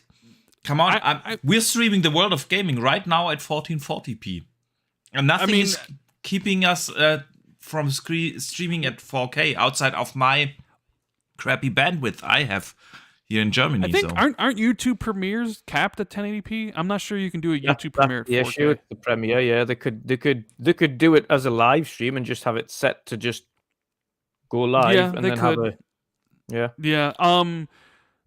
So, what was I saying about? I lost my train of thought. What was I saying? Sorry. It was mainly just, I think it's just the quality of the video doesn't do kind of. Because I watched it in my TV, and it was like, holy cow, does motorsport look almost like photorealistic, uncanny valley type stuff? You're looking at it and like, wow, like when they showed up the yellow car with the dirt on it and everything, I was just like, that looks incredible. And yeah, I mean, you should be proud about how your game looks. So they talk about like all those things, but to someone who doesn't really care too much about that, I was like, okay, well, what's going to make me want to play this game? And it would be the single player stuff. So I want to learn more about that. It's probably the only blemish on the show was the fact that here you have all these other games, and all the other games have the circle with the date. Minecraft Legends, boom. Hi-Fi Rush today. Redfall May 2nd, ESO this day, and then Forza just coming 2023. It's sort of ruined that whole thing they had going there for a minute, almost to the point where it's like, maybe Forza shouldn't have been a part of this. That's what I'm exactly thinking now. And the information we got, other than just as you mentioned, the throwaway lines, we have single player. Yeah, we have 500 cars. We have 20 tracks. But then they didn't mention the tracks or the cars or the single player. They just said, we have them. We have them, and they're coming. Talked about the same stuff we've already spoke about. Like, look at the damage. Look at the tracks. Look at this. We got daytime and nighttime, and things look different and play different. So I did think it's odd that they showed it, and it was the only thing that didn't have a date. But then again, it's like, do you even do this showcase if you don't include Forza? Because then it's kind of also, do you have enough to do one? So, I'll play it when it comes out. Now I'm just kind of curious about when it's come. There's a part of me that thought to myself, okay, what if, because they mentioned how they were going to go into polishing in June, right? Or in January, rather. They were going to enter polishing. And I thought to myself, okay, that rules out February, March, April, right? Like, there's no way they're going to go from polishing to release.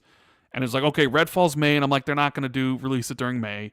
So I was thinking, like, what if they were angling for June? Because this was the only game that we got a window for at E3. They literally said spring 2023 at E3 last year. No other game had a time frame outside of just 2023. They were like spring, which is, April, May, June, essentially, right? Or like end of March to beginning of June, essentially. And I was like, okay, well, they're very great studio. They're very efficient. There's like, that's the one game that's not going to get delayed because they clearly have an idea, because they wouldn't have said spring. And then to see it be like, no, it's actually coming 2023, so delayed. It makes me think, like, what if, and this is just a conspiracy theory, it's probably not true, but I thought to myself, what if they were targeting June and Starfield was supposed to be at a different point, but now Starfield's targeting June. And they're like, all right, we can't release Forza and Starfield in the same month. Forza Motorsport isn't on the level of Horizon, where Horizon could compete with Halo Infinite. Because remember, people complained when Microsoft released Forza Horizon 5 and Halo Infinite basically a week apart. But Forza Horizon is the bigger game of the racing. And you can argue Forza Horizon is bigger than Halo anyways. Yeah. So there's a part of me that thought, like, well, what if they were going to come in June, but now Starfield's June, and they're like, well, Motorsport would get squashed by Starfield, so they delay Forza until later in the year. I mean, that's just a conspiracy theory. That's just something I thought of when they said coming in 2023. Yeah. But more realistically, I think the game's just not going to be done, and they just need more time. So, So you basically saying it's looking good for me. And I think it's pretty clear you won the bet. I think it's pretty clear. I know there's a lot of, I don't know if you saw this online, but a lot of people were saying it's coming 6/20/23 because the G in coming looks like a 6, which font. It does, but it's the font. Because there's other examples of the same font where they say kicking off 2023, but the G is a 6. It's like, no, guys, come on. They wouldn't be teasing you in this by using like, oh, it's actually 6/20/2023. Like, if they knew the date, it would be there. Yeah, like absolutely. This isn't some like ARG where you need to find the clues and whatever, you know? Yeah. No, this was their big chance to get people excited for a certain date. If you have one, you would have put it in there. Everything else wouldn't make sense. That's the thing with Forza as well. Is at that point we'd seen enough of it to just need that release date at this point. Yeah. And I think what they showed was absolutely no different. Obviously, it was glorious. We went into it saying we know Forza is going to look great. It's going to be technically brilliant. So we already know these things. We just need that release date. We know Turn 10 are capable of creating a masterpiece visually and technically. And of course, as we know, it's 4K 60 with real-time ray tracing included. It's already on the visual kind of peripherals of pushing what we've got now, which is great. We just needed that release date, and it was. I thought afterwards it was kind of misplaced to include Forza, as Rand mentioned. But then, do you have a show? I think the kind of saving thing is one of the other games that we had in there that we weren't aware of. But I think ultimately they wanted to include it anyway, because we don't know. It could come in June, but again, Rand's right. They could have Starfield drop in June and just say, listen, Forza isn't as big as the Horizon. Like, Horizon is the big Forza now. Yeah. It's not the other way around. Yeah. So we can push Forza back until its regular slots, like its August, September mark. Like, it's still going to be fine. And focus more on Starfield releasing in June. So, yeah, it's a bit of a weird one. Of course, it looked tremendous, though. So we've got no qualms there. Absolutely. Drawn TJ sends in $5. Thank you, man. He says, I say that Forza Motorsport releases in July during summer. Possible. Possible? It could release when I think it releases whenever it's ready. Or, you know, I think my Starfield Forza conspiracy theory is not true anyways. But I would like it to be true because that means Starfield would be June, which would be amazing. Yeah, absolutely. I think the thing is these games release when they're finished and when they're done. You know? Yeah, absolutely. Good stuff. Let me briefly shout out the almost 190 people that are watching us live here at the moment. It's awesome of you guys to be here today. Hope you enjoy the show. And if you could do us a favor, of course, hit the like button. It really helps us out. Appreciate that. But yeah, What else has been shown, man? Hi-Fi Rush, the surprise, at least for those who aren't insiders, right? Well, I mean, come on. I think even for Rand and everybody that did have an inclination that it was coming, I think the surprise was nobody had actually seen it. Yeah. So even when it did show, it showed super impressively, and all of us were super excited as soon as we seen it anyway. But when no one expected, okay, go. If it's available straight after the show. Have fun. Yeah. Like, it was like it was exactly what the show needed. Like this game, we knew about the 4 games, and this was like, oh man, everyone was like taking out their phones starting to download the game, playing it right after the show, and this just gives you excitement for gaming, for Xbox, and the game is really good. I'm really enjoying it, what I've played so far. Sunset Overdrive vibes mixed with Jet Set Radio. I love it. Rand, what do you think about Hi-Fi Rush? I mean, I'm loving it. And can I just say it was a great decision by whoever decided to put this right after Forza. Yeah. Because Forza ends and it says coming 2023, and you could feel the disappointment bubbling with people based on the fact that, oh, there's no date. Does that mean it's delayed? And immediately shift into this colorful, stylish, unannounced game immediately right after that looks incredible. And then people just all of a sudden just forget about Forza, and there's like, oh, what is this thing? I've never seen this thing before. And this thing I'm seeing now for the first time looks crazy good, right? Yeah. Oh, and then you're telling me that I can play it today? And, with Xbox, we've been bemoaning, talking about, hey, they didn't really show up last year. We were counting down to like, when is Redfall and Forza going to come out? Like, the space between Halo and those are large. And you watch this and you're just like, dude, this looks like a Devil May Cry mixed with like a Metal Hellsinger, right? Like you got like an action beat 'em up or a hack and slash platformer. It looks like Sunset Overdrive, which people have kind of wanted a sequel to. So it's like brilliant decision to have it immediately after Forza. And the fact that there was no hype around this game at all. Like I've seen people talk about like this idea of like, well, this is a game, and playing the game, I beat one level. And I think you and Dutch have beat more, or at least you have beaten more.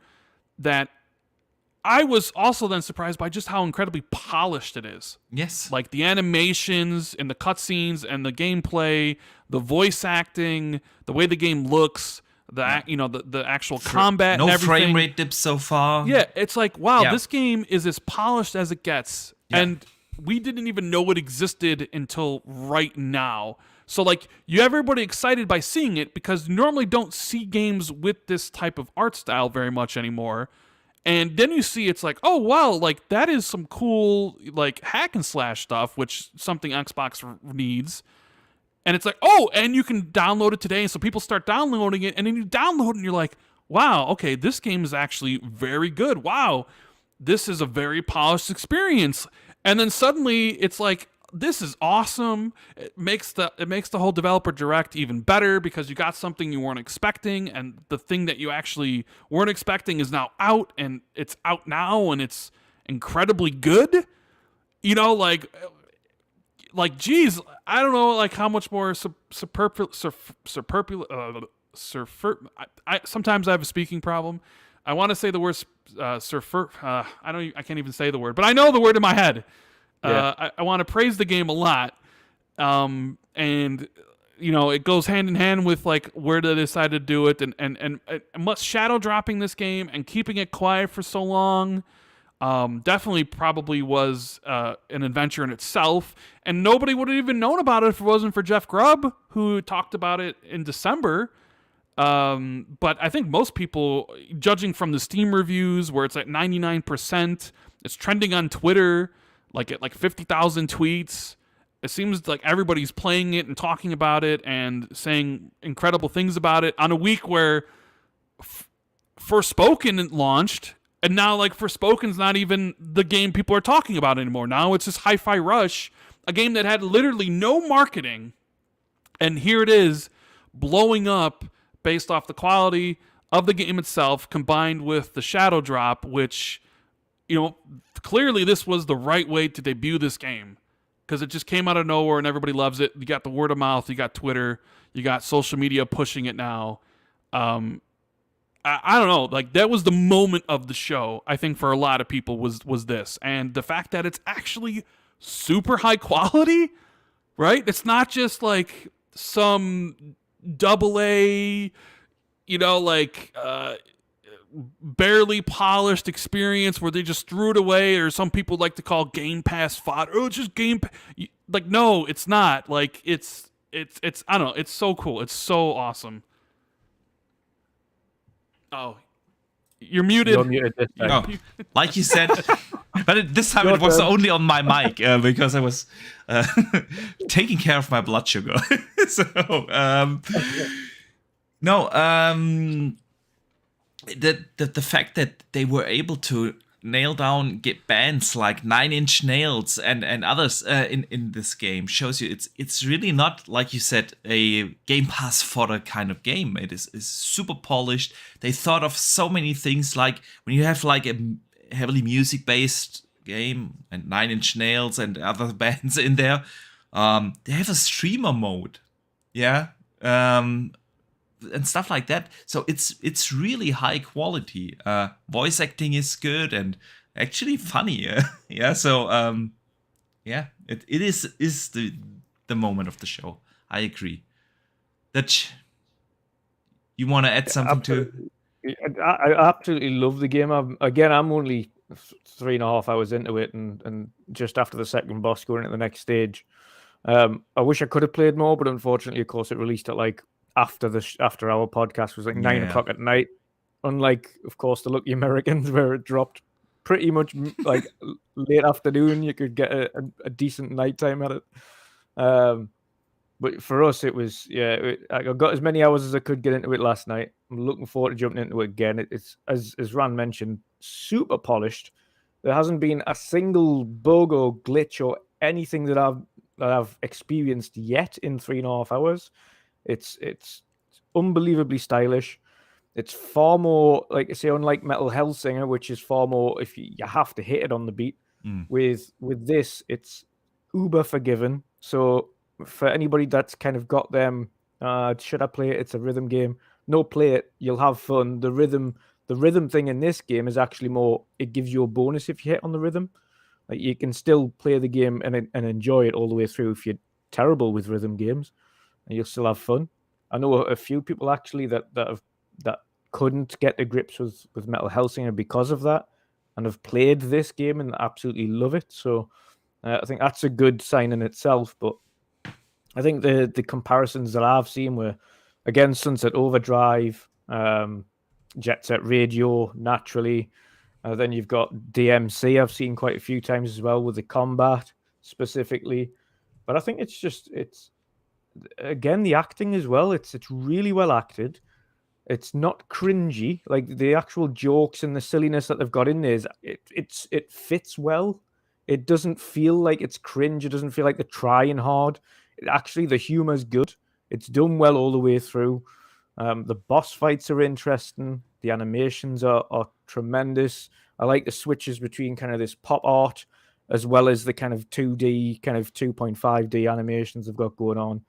And then, of course, to top it off, you've got the likes of 9 Inch Nails and Prodigy doing soundtrack for them. That's huge going. And then to have the balls to drop it immediately, I think it's a massive hats off to Tango Gameworks for doing something entirely out of their remit as to what they usually do, which is horror games, and bring something out that is not only entirely different, but super high quality, extremely well polished, and extremely entertaining all at the same time. And I don't think they could have wished in their wildest dreams of just how positive the reaction's been to that game.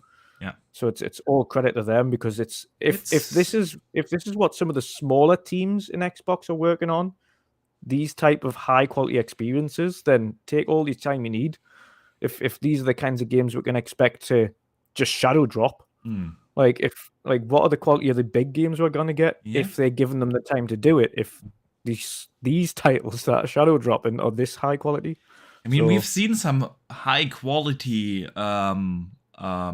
smaller games released. Grounded from Obsidian, also Pentiment. Yeah. Could even name Psychonauts 2.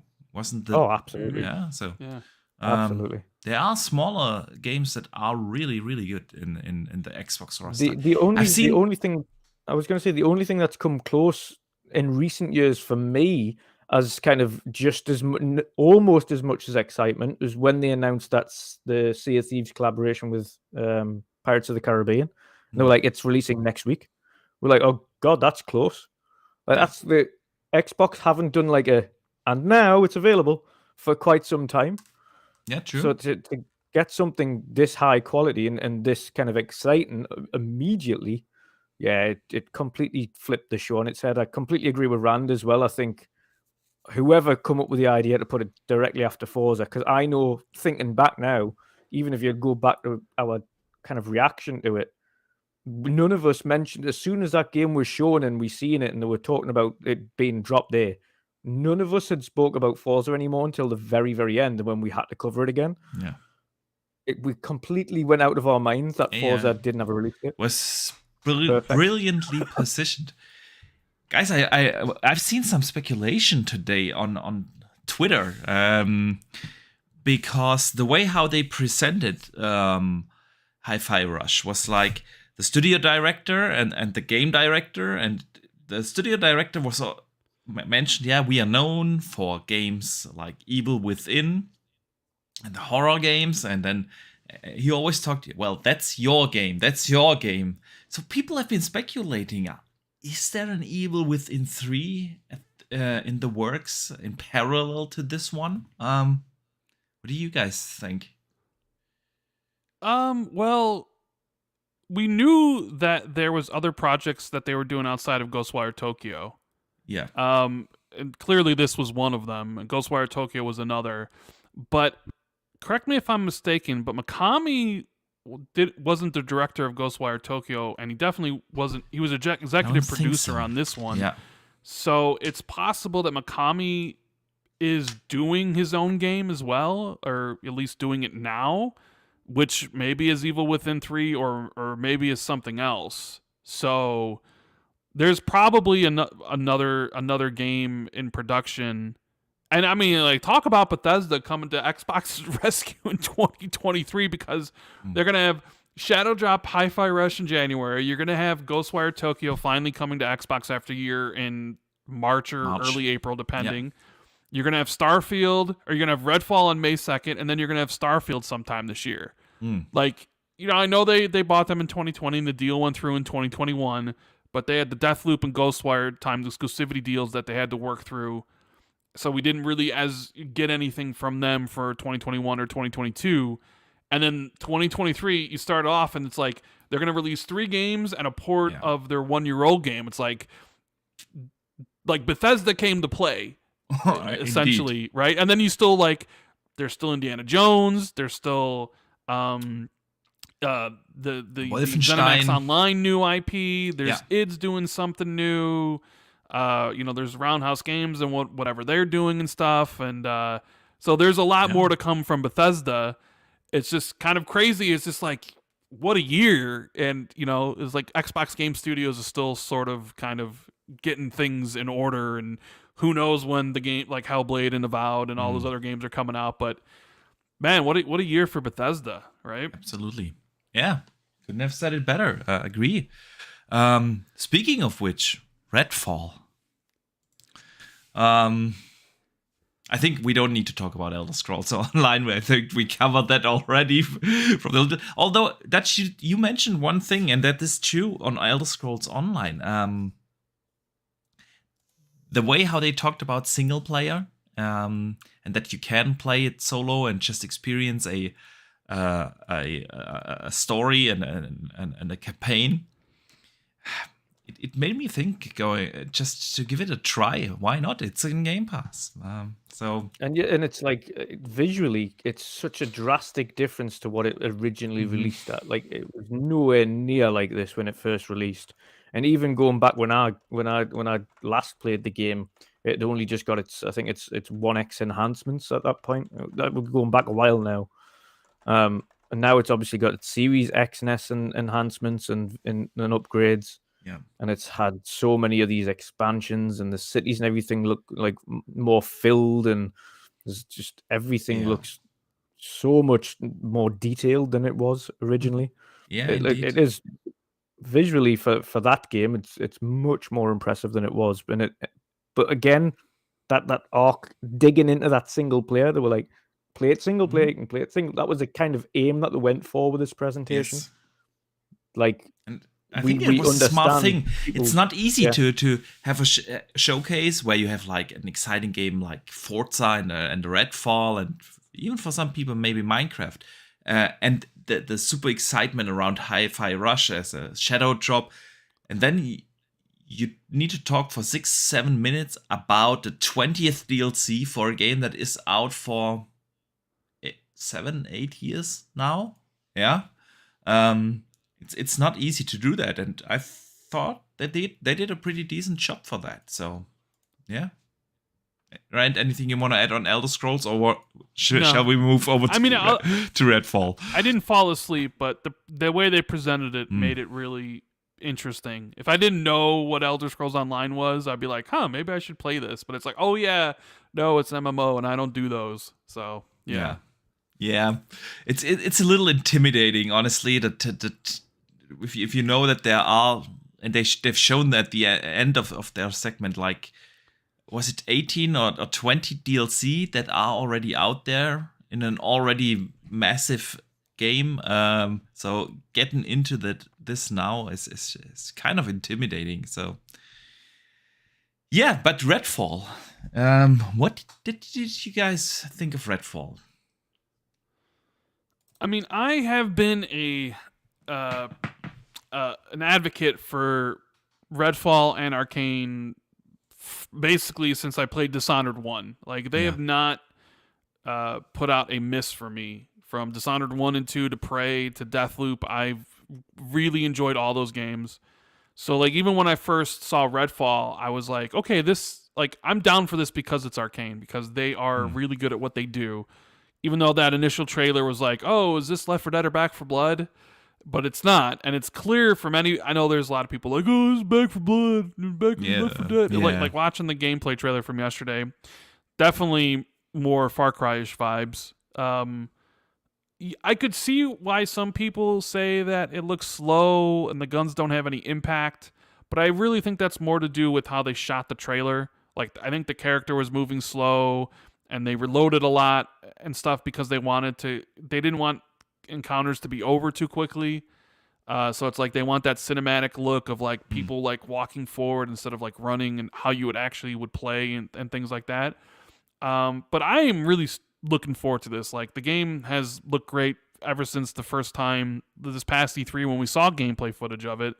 Seeing it more here, more explained about some of the things you can do, makes me more interested. I will say, like, so like one of the negatives of the show, I felt, was, outside of Forza not having a date, was I felt whoever was, you mentioned earlier, I think it was you, Boxenberger, about sometimes there's a concern when you put developers in front of a camera how they'll react, right? Yeah. Some people don't do very well.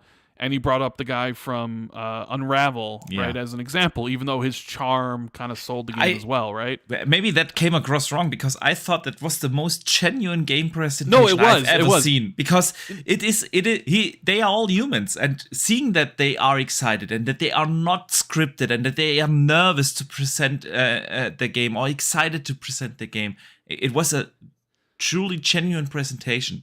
I'd much rather prefer that over everything scripted. No, I 100% agree with you. And I felt everybody who was talking, that they showed talking during this, did a great job, except I felt the person doing the voiceover for Redfall, Harvey Smith, sounded a little bit too monotone, like he was kind of just reading off a script and he wasn't excited. That would be like my other sort of negative, was like whoever did the Redfall voiceover didn't really didn't really do it justice explaining it in a more like in an exciting way. It was just, you know, it was just kind of just going through the motions. But I mean, it doesn't matter to me. I'm there day 1, May 2nd, or, you know, if there's early access on the 28th. I'm super excited. Love Arcane. Hopefully this is the game that gets really, because of Game Pass and everything, elevates them to the next level where more people are like, okay, like they are a top tier studio, and you know. Oh yeah, that's what they definitely are. I have my hits and misses with Arcane. I thought Prey was brilliant. Yeah. Like, not your generic shooter. It is something unique, something special. Deathloop didn't do it for me, for instance. I played like 6-7 hours and I just lost interest. I don't know really what it is, but it felt repetitive, and then with the loop, and you died and you had to start over again, and I don't know. It didn't do it for me. So, but Dishonored was awesome.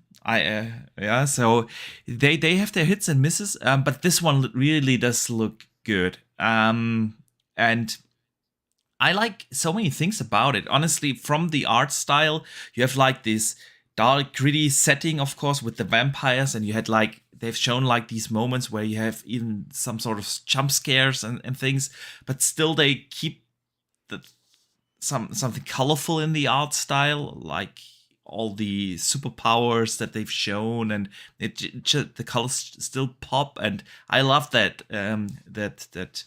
art style. Then I truly do appreciate them not going for Back 4 Blood, even though I think Back 4 Blood is awesome. But it's more like Far Cry, and they even compared it to Stalker, which is an absolutely awesome thing to hear, because I love the original Stalker. I also like that you can experience it solo. You're not forced to play it co-op, so it everything they've shown looks just fantastic. And it looks like it's gonna be a bigger game than we expect, because the way how they presented it sounded to me like you have multiple regions in the map that you have to like free from the boss vampire of that region, which is very Far Cry like. Yeah. So yeah. And Grant, you mentioned something about the shooting not looking impactful. I thought, when you compare that to Deathloop, because in Deathloop that was also one of the things that the guns all felt like you're shooting paper clips or something. And this time, I thought it looked impactful. Like the shotgun had packed a punch, and the assault rifle was really like heavy. So I thought it looked good. It is apparently involved this time, so it better feel good. Yeah. That's, what do you think? Every time I see Redfall, it impresses me more, which is a good thing. It was the game coming into this that I was the most excited to see more about. I knew what Forza was. I kind of knew what to kind of expect from Minecraft. And again, as you mentioned earlier, Minecraft Dungeons, etc. We didn't know whether or not we were going to like it. We picked it up and played it. I think that's the best way to go around Minecraft games like that. Like, sometimes they're hard to kind of show off really on streams, and you just got to pick it up, play it. If you like it, great. If you don't, you don't. But with Redfall, I was just more, and I've watched it back in 4K afterwards as well, and I think that's essential. If people haven't already watched it back in 4K 60, go and do it, absolutely. because it is definitely required. The stream did no justice to Redfall at all yesterday. It looks tremendous. The particle effects and everything in that game looked absolutely outstanding. And the one that stood out for us was obviously when the tree starts to disintegrate and you just had all them particles floating around in the sky. That looked phenomenal. I like the customization of the weapons. The shooting and everything looked good enough. I don't know, when we feel it, we might get a better idea of it. Yeah. It's hard to kind of judge that until you feel that. But it certainly looked interesting. I liked that all of the characters actually felt like they did something different. All of them looked like they actually had a purpose and they were different. A lot of the times, a lot of these kind of games where you have these co-op characters and you can choose between them all, they all, as much as they've got different weapons and things like that and different abilities, they all somewhat feel the same. None of these feel like they'd feel the same. They feel like, and all of them looked entirely different. So one super stealth guy that can go around and cloak himself. You've got the sniper that has that lift and can get into higher spots. You've got the guy that's got all the gadgets and can like electrocute people. You've got the girl with a robot, the combat robot, and every one of them. It's one of them ones where you're probably gonna have to play around with them all and maybe play a level or so of each of them and figure out which one you like best.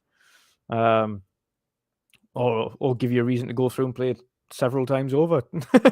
Yeah. But no, it's every time I say it, it's more and more impressive, and I'm actually glad we've got a solid release date for this now to get excited for. I'll probably be playing it in solo first and then jumping into it co-op. Maybe even if it was just solo for the first couple of missions or so, and then have fun dragging people in. But I think everybody's going to be doing the same. We know the when it's your game and somebody else jumps in, you kind of carry over some of your upgrades and things like that. But your game save is essentially yours, not the other person's. So it doesn't carry forward for them on that front. So the story is not progressing for you then. Exactly. So everybody's going to want to progress their own story. So I have a good feeling that most people are going to want to play this solo first and then jump in co-op. Could be. But I'll probably mix and match it. I'll probably play quite a bit of the solo and then jump in with a friend and help him with the game, or jump in with you, or vice versa. See what the co-op's like. Hopefully that works well for them as well. Hopefully there's no network issues or anything when the game launches. Yeah. But overall, I'm more and more impressed with it the more I see it. So yeah, I'm very happy with it. Yeah, and not too long, May 2nd. That's like 3 months from now. So, yep, plenty coming out before that as well. So happy to. Exactly.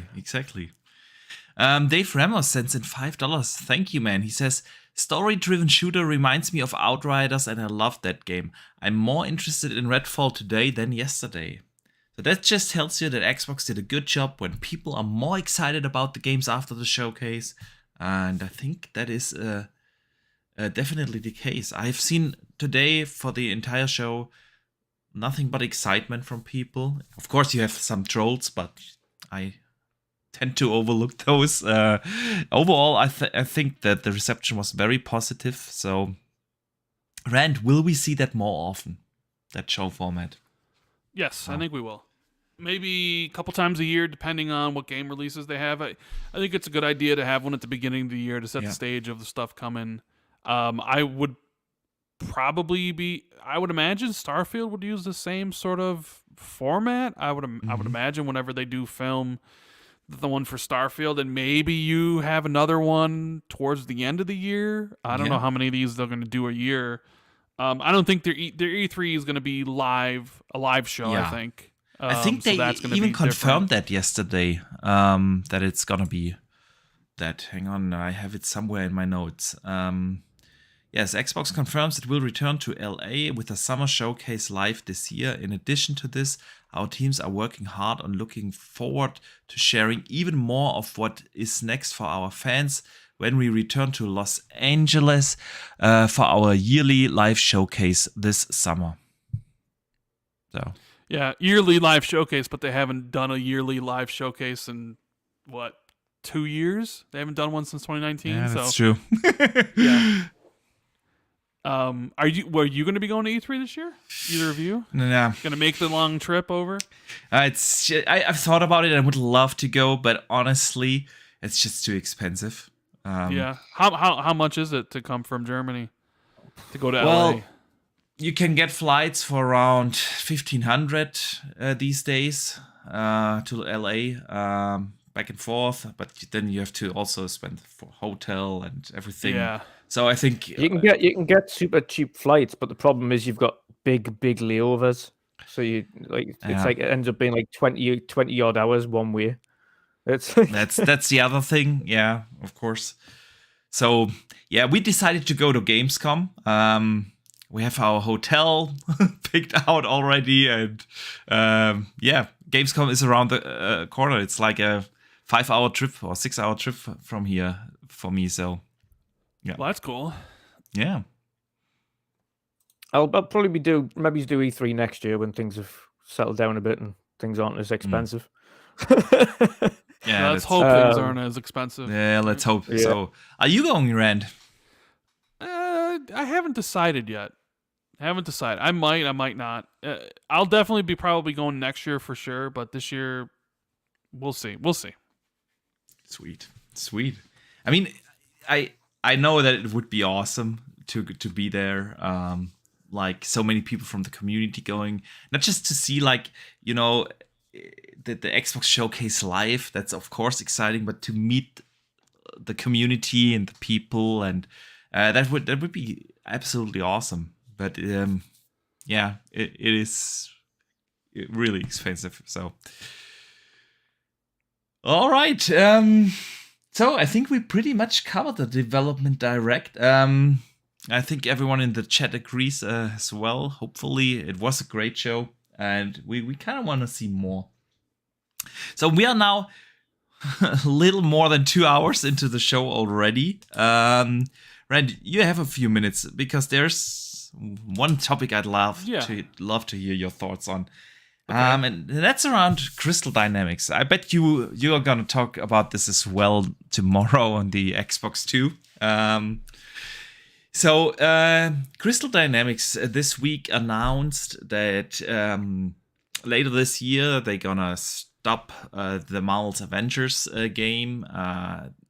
They will publish their final update on March 31st this year, and that confirms the end of the Avengers.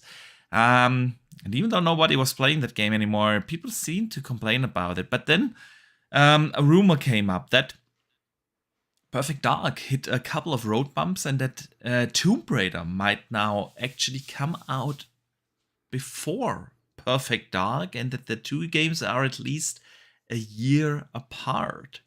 So, what do you make of this? Well, it's not a surprise that Marvel Avengers is ending. Yeah. That game didn't do well. Probably one of the reasons why Square Enix decided to sell the studio and the Tomb Raider IP in the first place. I guess the question is, am I surprised that they're gonna launch a year apart? I guess I'm not too surprised that they'd be launching a year apart because Crystal Dynamics is a big studio with multiple teams. So I'm not surprised they're working on Tomb Raider and Perfect Dark at the same time. What was the rumor that Tomb Raider would come first and then Perfect Dark would come second? Yeah, exactly. Perfect Dark hit a few. The rumor was a few road bumps, whatever that means, and that it's now being pushed back, and that Tomb Raider is now coming out first and at least a year apart. So, I think all games run into some roadblocks or road bumps during development. I think that's just normal. I guess it really depends on when they were angling to finish the game and when Xbox expected it to be done. I don't know, is that like 2024 for Tomb Raider and 2025 for Perfect Dark? I don't know. I wasn't expecting Perfect Dark until the end of 2024 anyways. So it wouldn't be a big surprise for me if it actually came in 2025. Yeah. The thing, so it's not too surprising. I want both games. I love Tomb Raider. Yeah. I don't know what they're going to do with this new reboot because they already rebooted it. This one's published by Amazon. Rebooting it again. They I thought this one is a reboot. I thought this one is a reboot. They said it's a continuation. Really? When they in the same press statement where they announced the Amazon thing, they said this is a continuation of the previous Tomb Raider games. Yeah. But they don't have the same. I don't think what's her face the voice actress is doing Laura anymore. That could be. I'm not sure about that. I was under the impression that this was going to be another reboot. They were starting over. I didn't know this was going to be a continuation. Either way, I'm still playing it. Doesn't matter if it's a reboot or a Absolutely. continuation. Yeah. I'm more interested in seeing Perfect Dark because we already know what Tomb Raider looks like. We already know what Tomb Raider plays like. Yeah. Perfect Dark is still a mystery. Like, we know it's first person, but Yeah. we haven't seen any gameplay. We don't know, the Mirror's Edge aspects combined with FPS gameplay. We don't know how all that's going to shake out. So I'm more interested in seeing Perfect Dark than I am Tomb Raider, even though I'm really looking forward to both games. Yeah. Agree.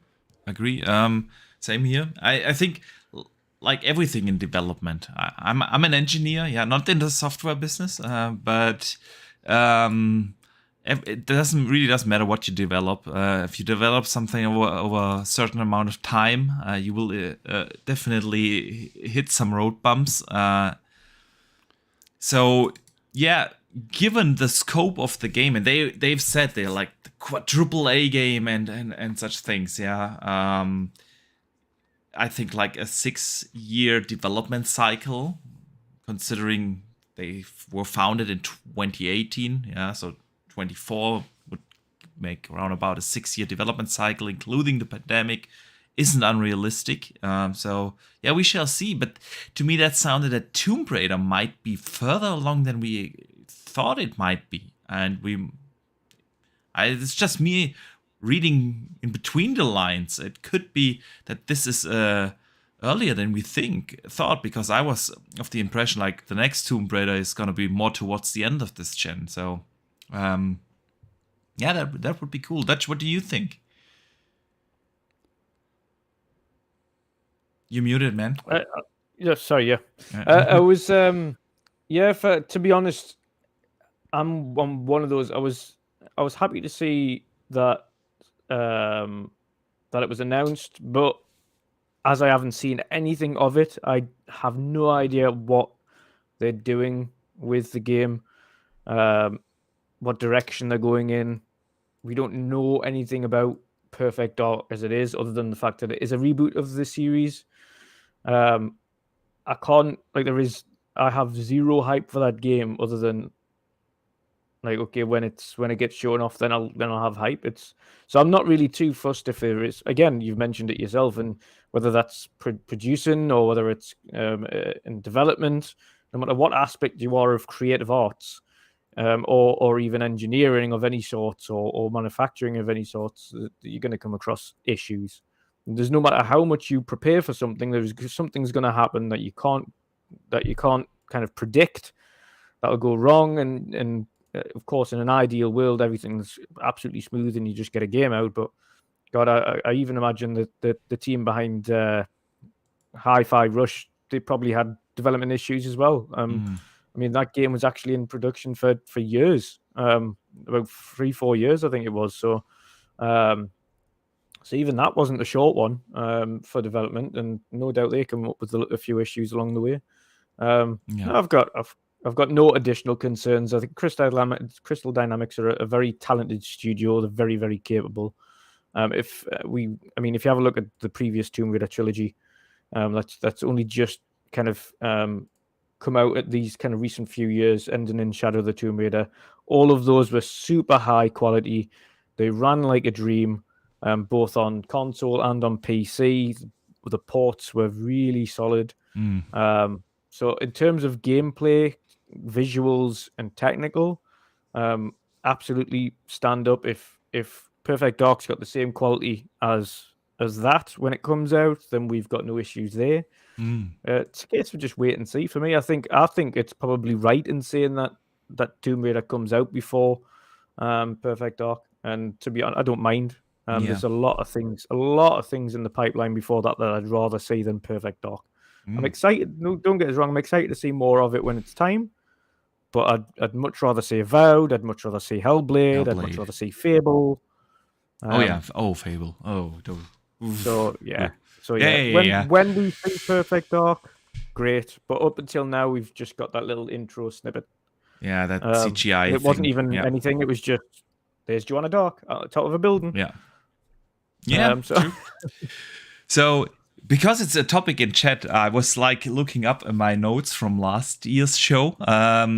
It is. They said it's not. It's not a reboot. They said a continuation. I have the OG statement from the announcement of the Amazon thing on December 15th, and I'm quoting now.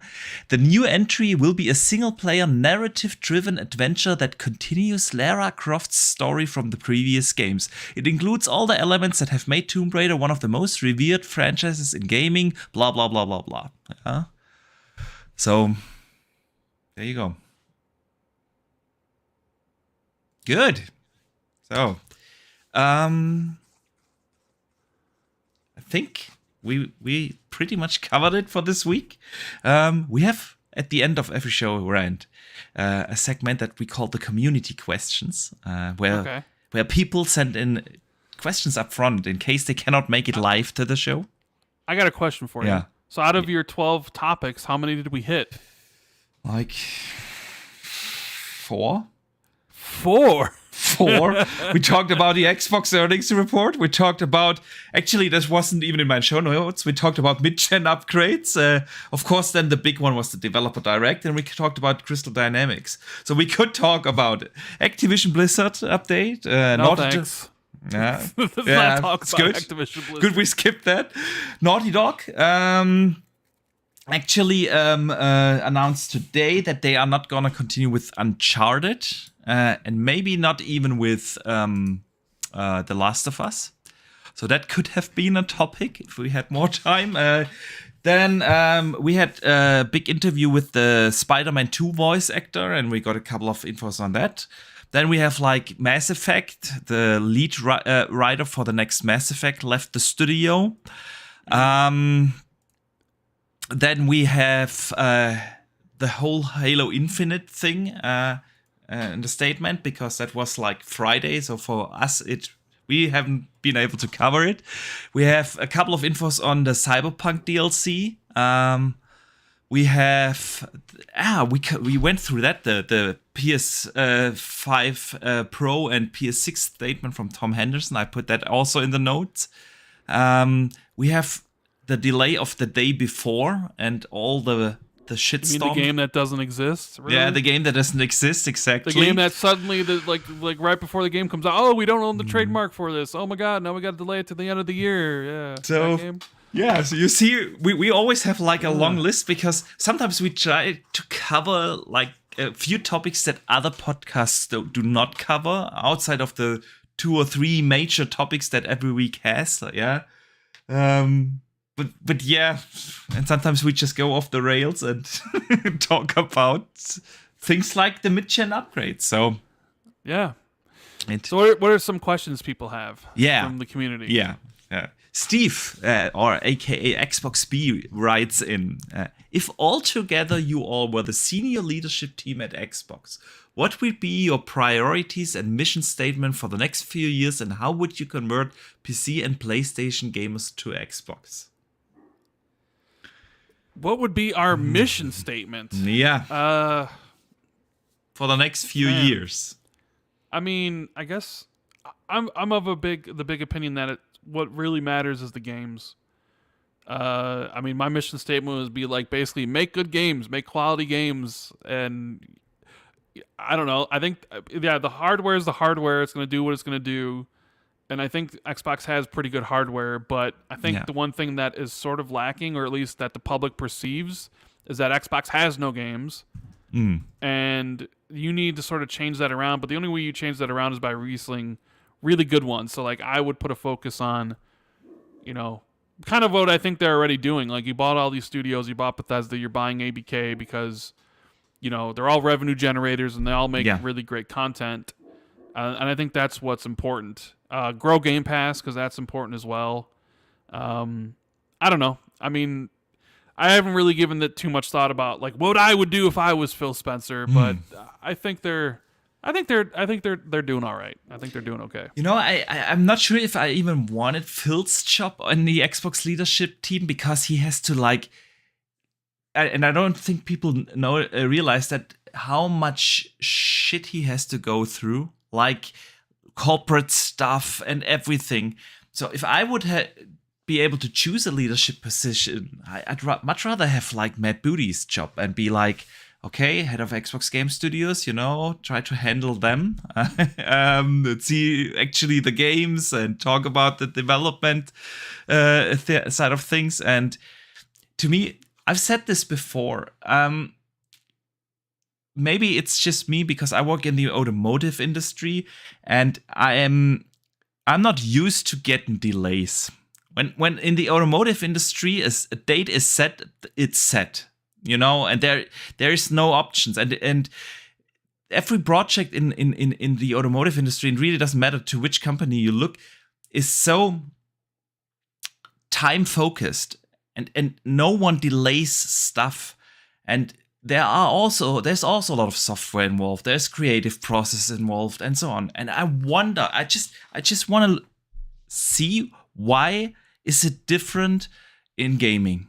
Why do these studios? And it's not just the Xbox studios. We've seen delays across the entire industry. Why are they? Are they all getting these delays? Why is it for them so impossible to meet deadlines and certain quality gates and stuff like that? I would love to learn that, honestly. What's the reason for that? So, Dutch, I have no idea. Yeah, it's. Yeah, it's. I mean, in terms of what I would kind of put as a remit, if I was in charge, primarily would be looking at the way each studio is managed internally. We know there's been a few issues in itself of some studios having far too lackadaisical and kind of too much of a kind of slack approach, and some studios are hands-on, and it kind of looks like it's kind of a blanket approach of everyone is kind of laid back, as opposed to some requiring that hands-on, some requiring that thing. I'd probably be delegating a few more people to have individual sections. So instead of Matt Booty being in charge of everything and everyone having to report to him, I'd have it by certain sections. Okay, then I've got one guy that's in charge of 3 teams, and then these main guys that are in charge of certain areas will then report to Matt Booty. But them guys are responsible for those studios, or doing whatever those, or getting the requests done for those particular studios. Just delegation, just making the process much easier. But then speaking to these studios internally and finding out, okay, well, what's your processes like internally? Is there something that you need us to do? Like, do we need to be a little bit more hands-on?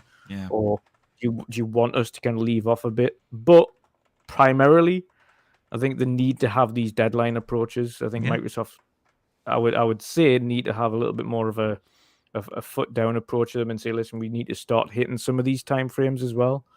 I know people like to talk about crunching things at some points, but in every kind of regular job, there are deadlines that you need to hit, and some jobs you can't miss those deadlines. There is no case of it just gets delayed. Yeah. You can't miss the deadline. If it's missed, then you've lost it. That's it. It's end. Yeah. In gaming, it's one of the very few professions where you can just delay it. Like if you haven't hit the deadline, just delay it. Like, you can't do that in a lot of other high pressure jobs. That's what I meant. I would love to find out why is that the case, and why is it so. What is so challenging about managing development of a game towards many other products? Yeah. Like, can you imagine Apple just delaying their iPhone every year because the guy responsible for the display didn't meet the deadline or so? It's yeah. So ideally, it would be kind of identifying. You'd be speaking to studios like IdTech. You'd be speaking to studios like Playground Games and saying, okay, you guys have notoriously always got your stuff out on time with very little issues. It's always looked great. It's always performed great. So what is it that we can do to smooth that out? And what is it that we can take away from that other people can benefit from? Other studios that might not be getting things out on time and are prone to having delays. Like, what can we take from this? And then speak to those studios and say, right, your games are good, but it's like historically you have a lot of delays and things like that. So what can we do to smooth that operation out? Yeah, true. So, one last community question, Rand, and then we'll let you go. Jonathan Smith writes in, for E3 23, do you think Microsoft will follow the blueprint from last year and only focus on the next 12 months? I don't want them to.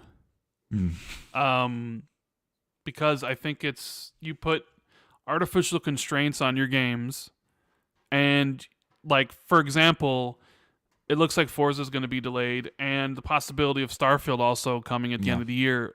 And it's only an artificial delay because you said all these things were going to come in the next 12 months, right? Yeah.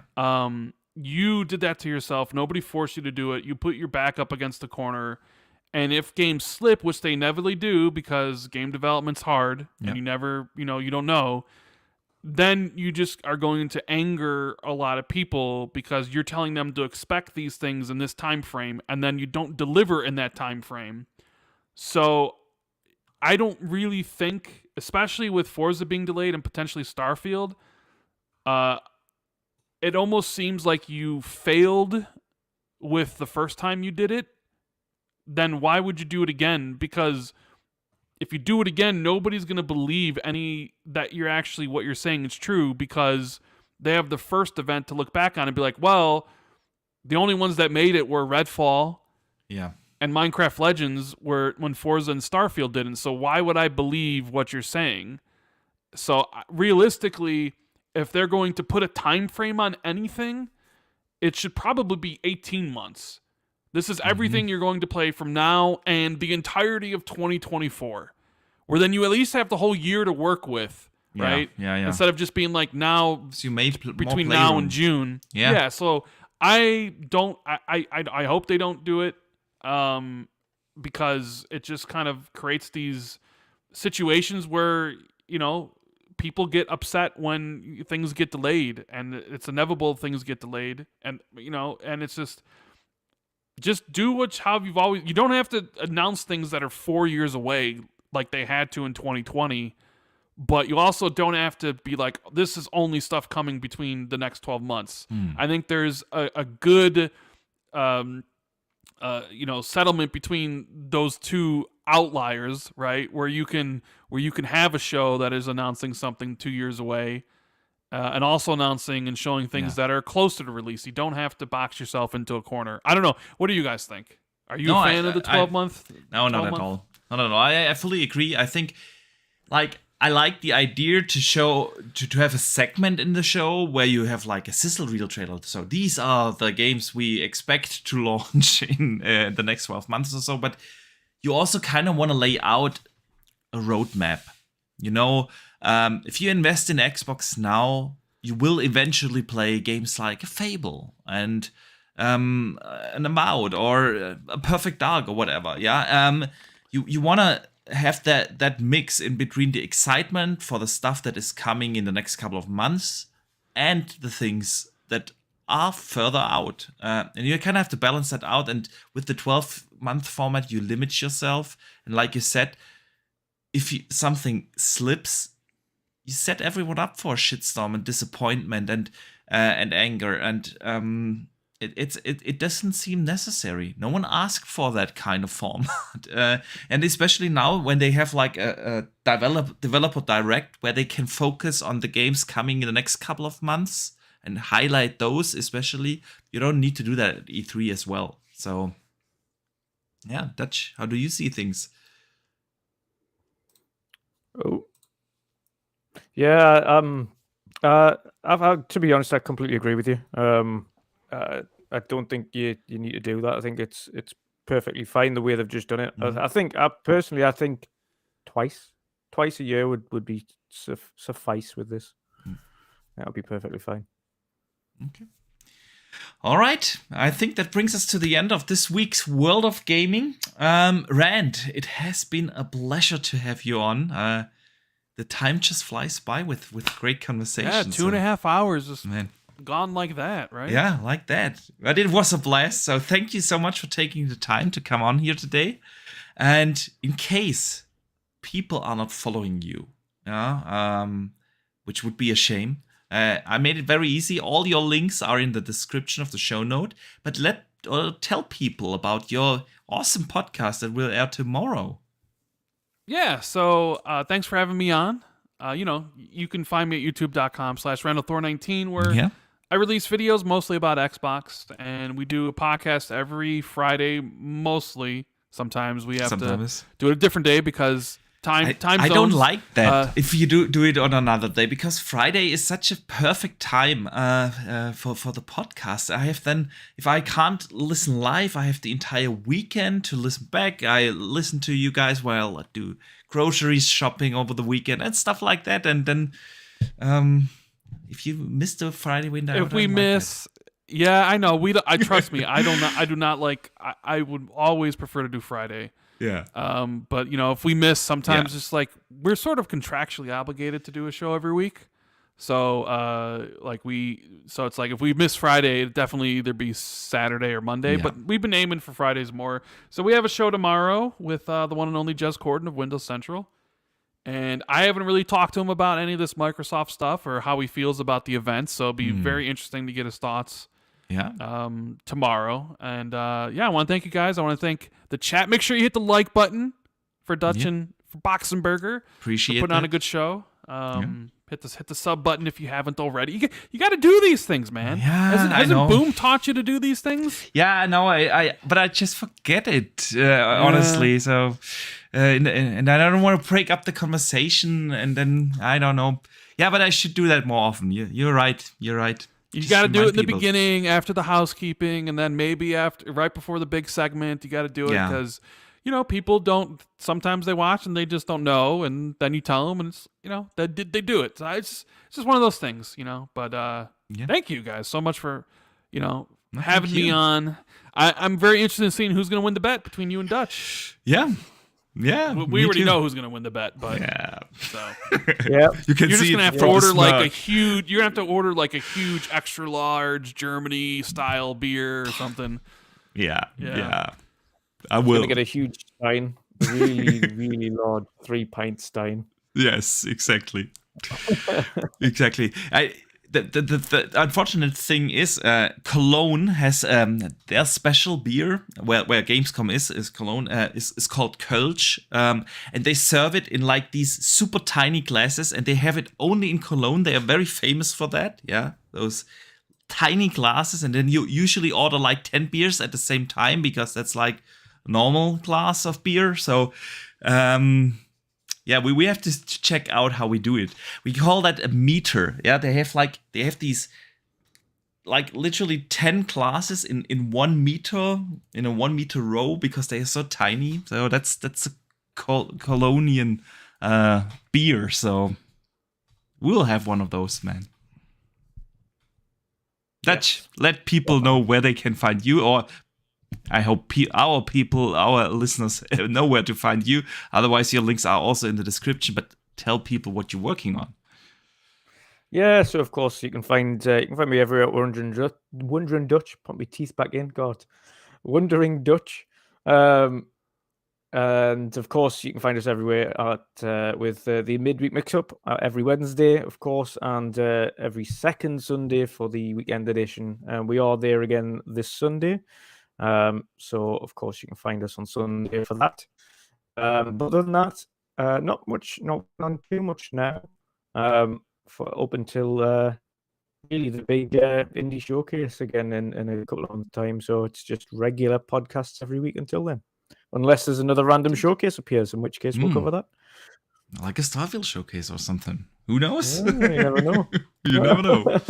All right, guys. Yeah, let me also thank you all for tuning in. It was awesome to see you all in the chat. And also a big shout out, of course, to everyone who listens after the fact on the podcast services around the globe. Shout out to you. Also, big thank you for all the super chats and the channel memberships. Truly appreciate the support. Yeah, next week we have Scott from Green Pass Gaming joining us. And other than that, you will definitely see a video coming really soon here on this channel as well. So looking forward to release that. Thank you guys for tuning in, and I see you guys next week. And don't forget to game on.